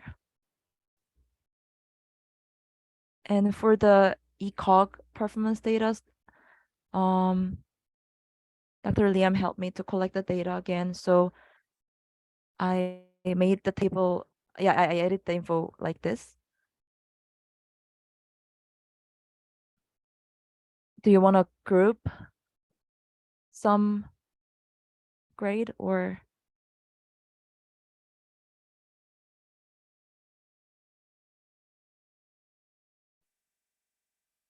Is it okay as of now?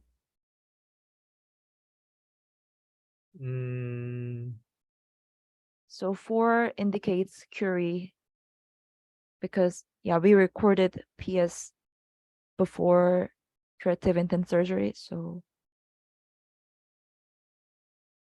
PS recorded at when? right before preoperatively, yeah, right before curative surgery, treatment. So you should write that. In the method maybe, or as well as in the the note. note as In the well, yeah. note, put an Okay. asterisk next to PS and But yeah, I have to make it clear that among 36, for 14 or 16 patients, they didn't have preoperative PS, even though we looked it up. So we collected the earliest available PS record. Would that be okay if I describe that in the footnote?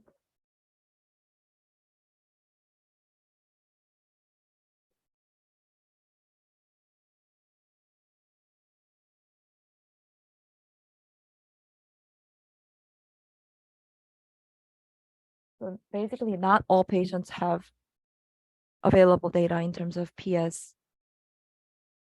when we confine that in only into preoperative evaluation.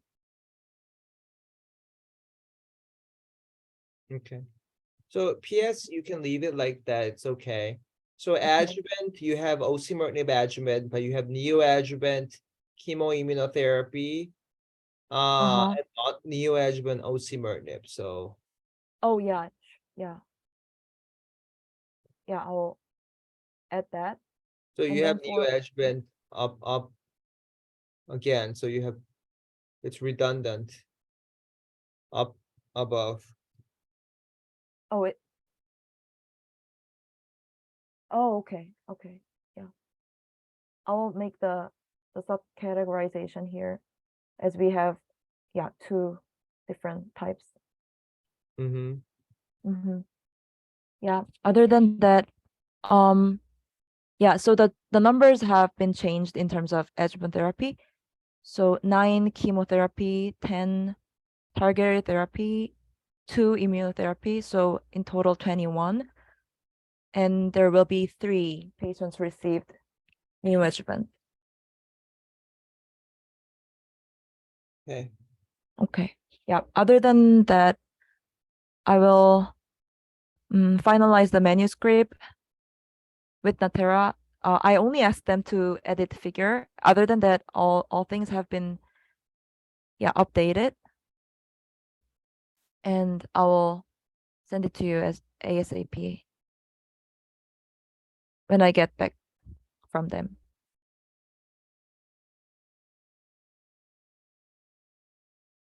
Okay. Yep. So you didn't update the reference. Oh yeah, I have to do that. The reference regarding the abstract. Yeah, I will. Okay. Once you're done, just run it by Dr. Jian one last time. I just want her to check The MRD, right? MRD as well as Albert Curie paper. Oh, okay.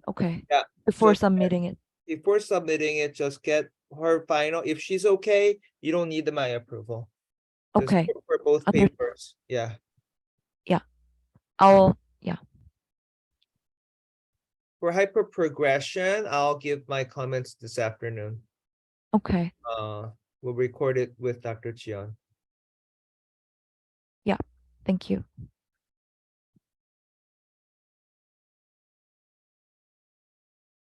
So those are 3 papers: Curie, MRD, hyperprogression. Right, right. Where are all the other papers? For the Vivian Panu's poorly differentiated thyroid carcinoma paper, actually I looked up some possible journal that I can resubmit, and then I just want to share the feedback that I received from European Thyroid Journal. So yeah, it got rejected, but the reviewer left a comment that actually there are a few here. There are several reports. I'm sorry, it got. Give me a sec. So they said there are several reports on effect of an mTOR inhibition in therapy-resistant thyroid cancer, including patients with anaplastic thyroid carcinoma. Yeah, so they made a point that, but our case was actually not about anaplastic, but about poorly differentiated thyroid carcinoma. And I looked up some possible journal receiving case report, and I think Frontier or oncology reports might be some possible next target. And if it's okay, I will ask Dr. Jian to, if it's okay with Dr. Jian, I wanna ask her input on the menu in general, in terms of, yeah, I just wanna know whether there are some rooms for improvement before submitting into other journal. Because as of now, we don't have any tables. We do have 2 figures, but do I need to look up some other reports in thyroid where mTOR inhibition worked out? And do I have to make a table out of those articles or not? So The answer is yes. I think that's the editor saying it. So including Okay. anaplastic, if in thyroid cancer, if there's a data that pathway inhibitor showed good response, you can cite all of those, including anaplastic, and say, and then really in the discussion set out a pointer, in poorly differentiated carcinoma, there is actually no report that talks about the effect of the mTOR inhibitor. It's so rare. And also you Right. can say, our report is really talking about the potential synergy, because we're talking about Nivo IPI Right.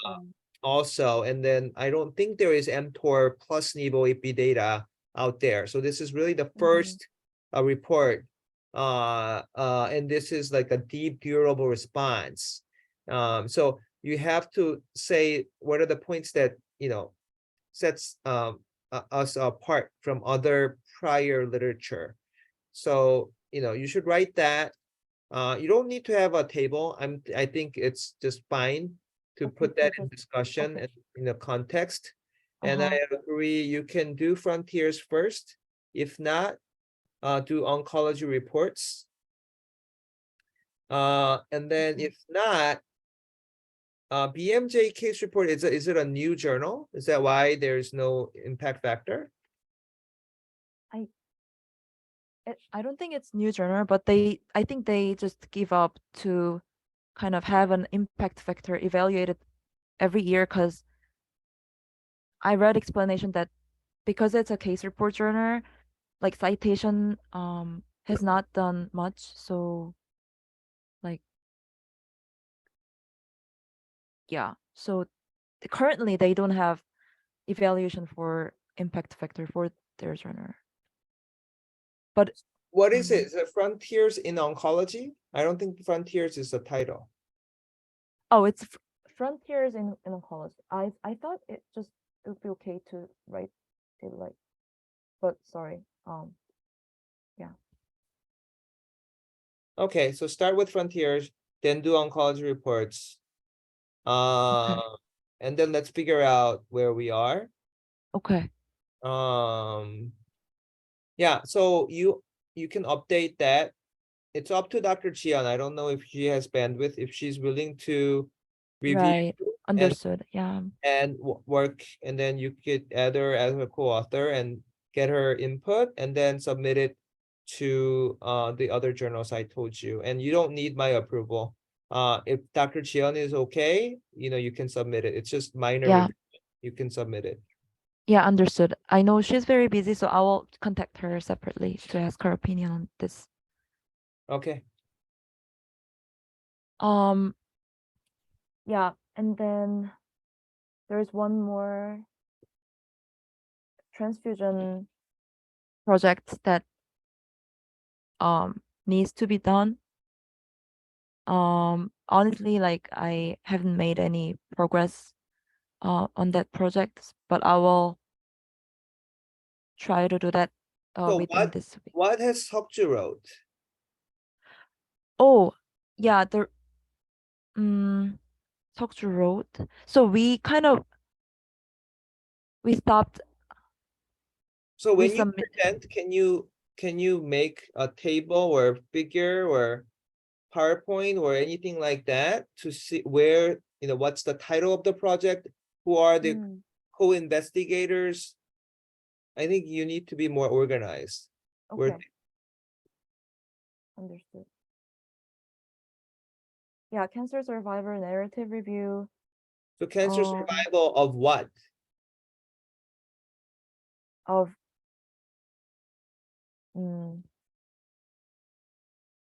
cancer patients who received transfusion or not. So this is cancer patient who received, not general population, right? Right. Cancer patients. So cancer patient receiving transfusion. And this is a review, not original article. Yes. And it's been sitting for 2 years. Yeah, we try to submit it multiple times. I think Seokju made a list of journals we can try out, and then we run it until like third or fourth. And yeah, I should have reached out to him and ask about the current status, but I will do it. And then I'll get back to you ASAP regarding this project as well. So this is submitted, or I don't know where, I don't understand. It has been submitted 3rd times before, and we have to resubmit it after reformatting it. But so were you submitting or Seokju submitting? Seokju previously submit this article. Yeah. So Seokju dropped the ball. So someone has to be on this every week. Where is it? Is it rejected, and where do we submit, right? Yeah. If the first author, gives up, then it's lost. Becomes a fossil. So are you? Yeah, I'm sorry. Yeah. Are you? I'm co-author. Yeah. I'm co-first author. So you're equally responsible. Right. That's correct. So what I don't want is, we don't know where the paper is, and we, who's doing what. So if you're equal contribution author, if someone is busy in ICU or doing other things, Right. you take on and you submit. Okay. Yeah, Submitting true. Yeah. is not hard. You're not writing from scratch. Right. I will.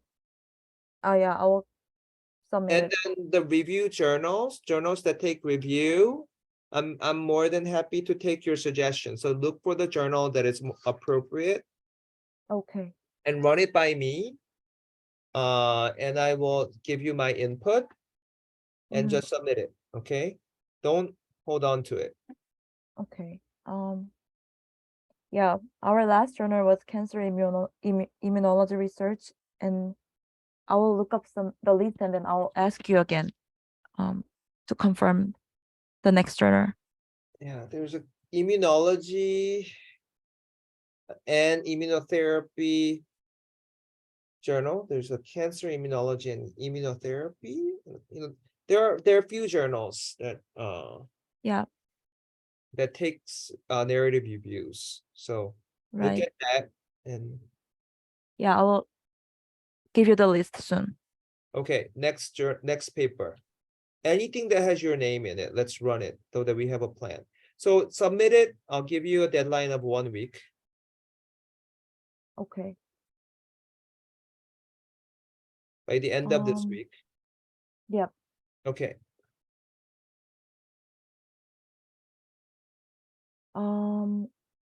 There's Same the thing for only anaplastic. The deadline is 1 week.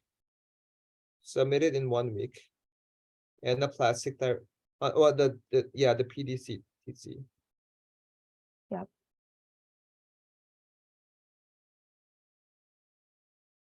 And then actually the last one would be the cancer incidence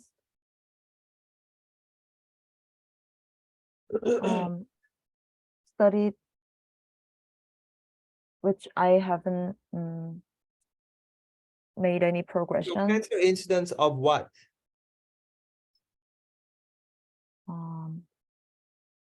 It's in the general population.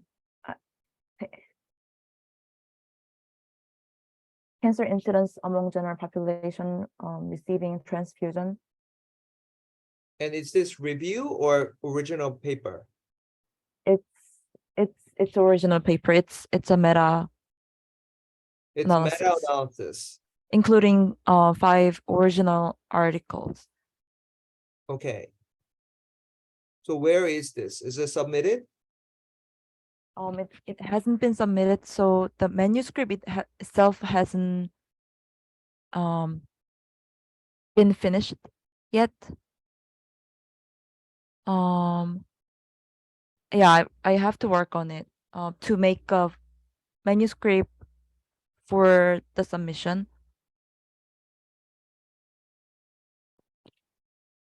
Okay. I guess it is definitely more than a week, but I think I can. Well, I'll give you 3 months. Okay. Let's finish submit it in 3 months, okay? Yeah, thank you. Yeah, we'll work on it. Yeah, that's all I think. So in total, Wait, where yeah, this was the last. was there anything with organ transplant? No, I don't think I've been involved in, Okay. yeah, transplant. So meta-analysis and the review.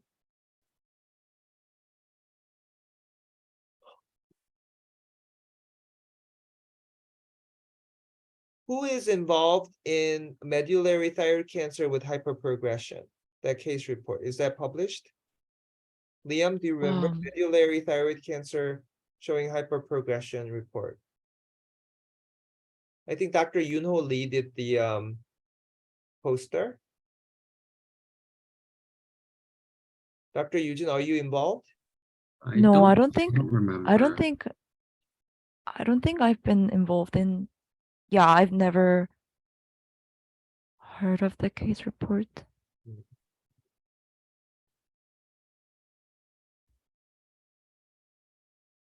Okay. Yeah. So this is everything you're involved. Yeah. Oh, and actually, I remember the Lunit paper, majorly written by Dr. Ryun Choi. I'm just a co-author, but I know he's working on it. So is I that the once endometrial cancer paper? Yeah. I just thought about, yeah, that came up to my mind. I'll reach out to him if Yeah, there's, okay, that, I think that's all. Yeah.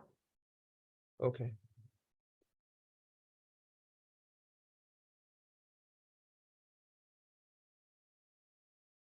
Okay, so we have clear deadline, we know what to do. You know, I just can't emphasize enough. It's the responsibility of the first author, whether Understood. it's Yeah. equal or not. You cannot drop the ball. I cannot, you know, Sure. tell you every week what to do. Mhm. We're all grown-ups. You know, we need to be on top of things, figure out where we are. And you know, keep me updated Yeah. as things come up real time. You can work with Dr. Chian or Okay. Liam, Sure. to get my real time feedback. Mm-hmm. And we won't have lab meeting for the next 2 weeks. I'll be traveling. Okay. So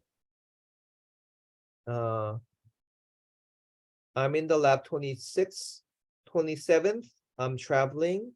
I'm coming back on July 7th. Yeah. I'm here July the rest of the summer. Mm-hmm. And then the August 7th till 11 is when I'm gonna be gone. So there's no lab meeting August 8th. Okay. And the rest of the August I am here. Okay, so that is my schedule coming. Understood. Yeah. Okay, Thank you. We'll update you later. okay, yeah, so hopefully HPD, I'll be able to give you my final feedback and hopefully we'll submit. So MRD, Right. the once you get all the puzzles together, pieces Mhm. together, I'll just submit it, okay? Right. But all of those get final okay from Dr. Xian. I hear you. Yeah. Okay, but hyper progression, I think we're getting close. Again, I don't know whether you're the first author or equal contribution, whether you start residency or not, you are in charge of revising it. If you get reviewers comment, Right. revise ASAP and submit it. And Understood.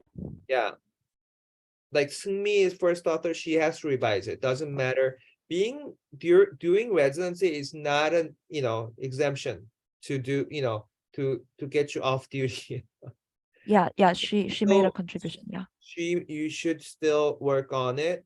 And if you are like, I don't have bandwidth to do it, then you are not first author anymore. So Understood. I want to Yeah. make that clear that the first author's role to carry it through, Mhm. and not hold on to it. Okay. Right. Okay. Any Okay. questions? Thank you. Anyone else before we wrap up? No? Okay. So we'll wrap up today. We will see all of you guys in 3 weeks. Okay. Thank you. Thank you. Thank you. Thank you.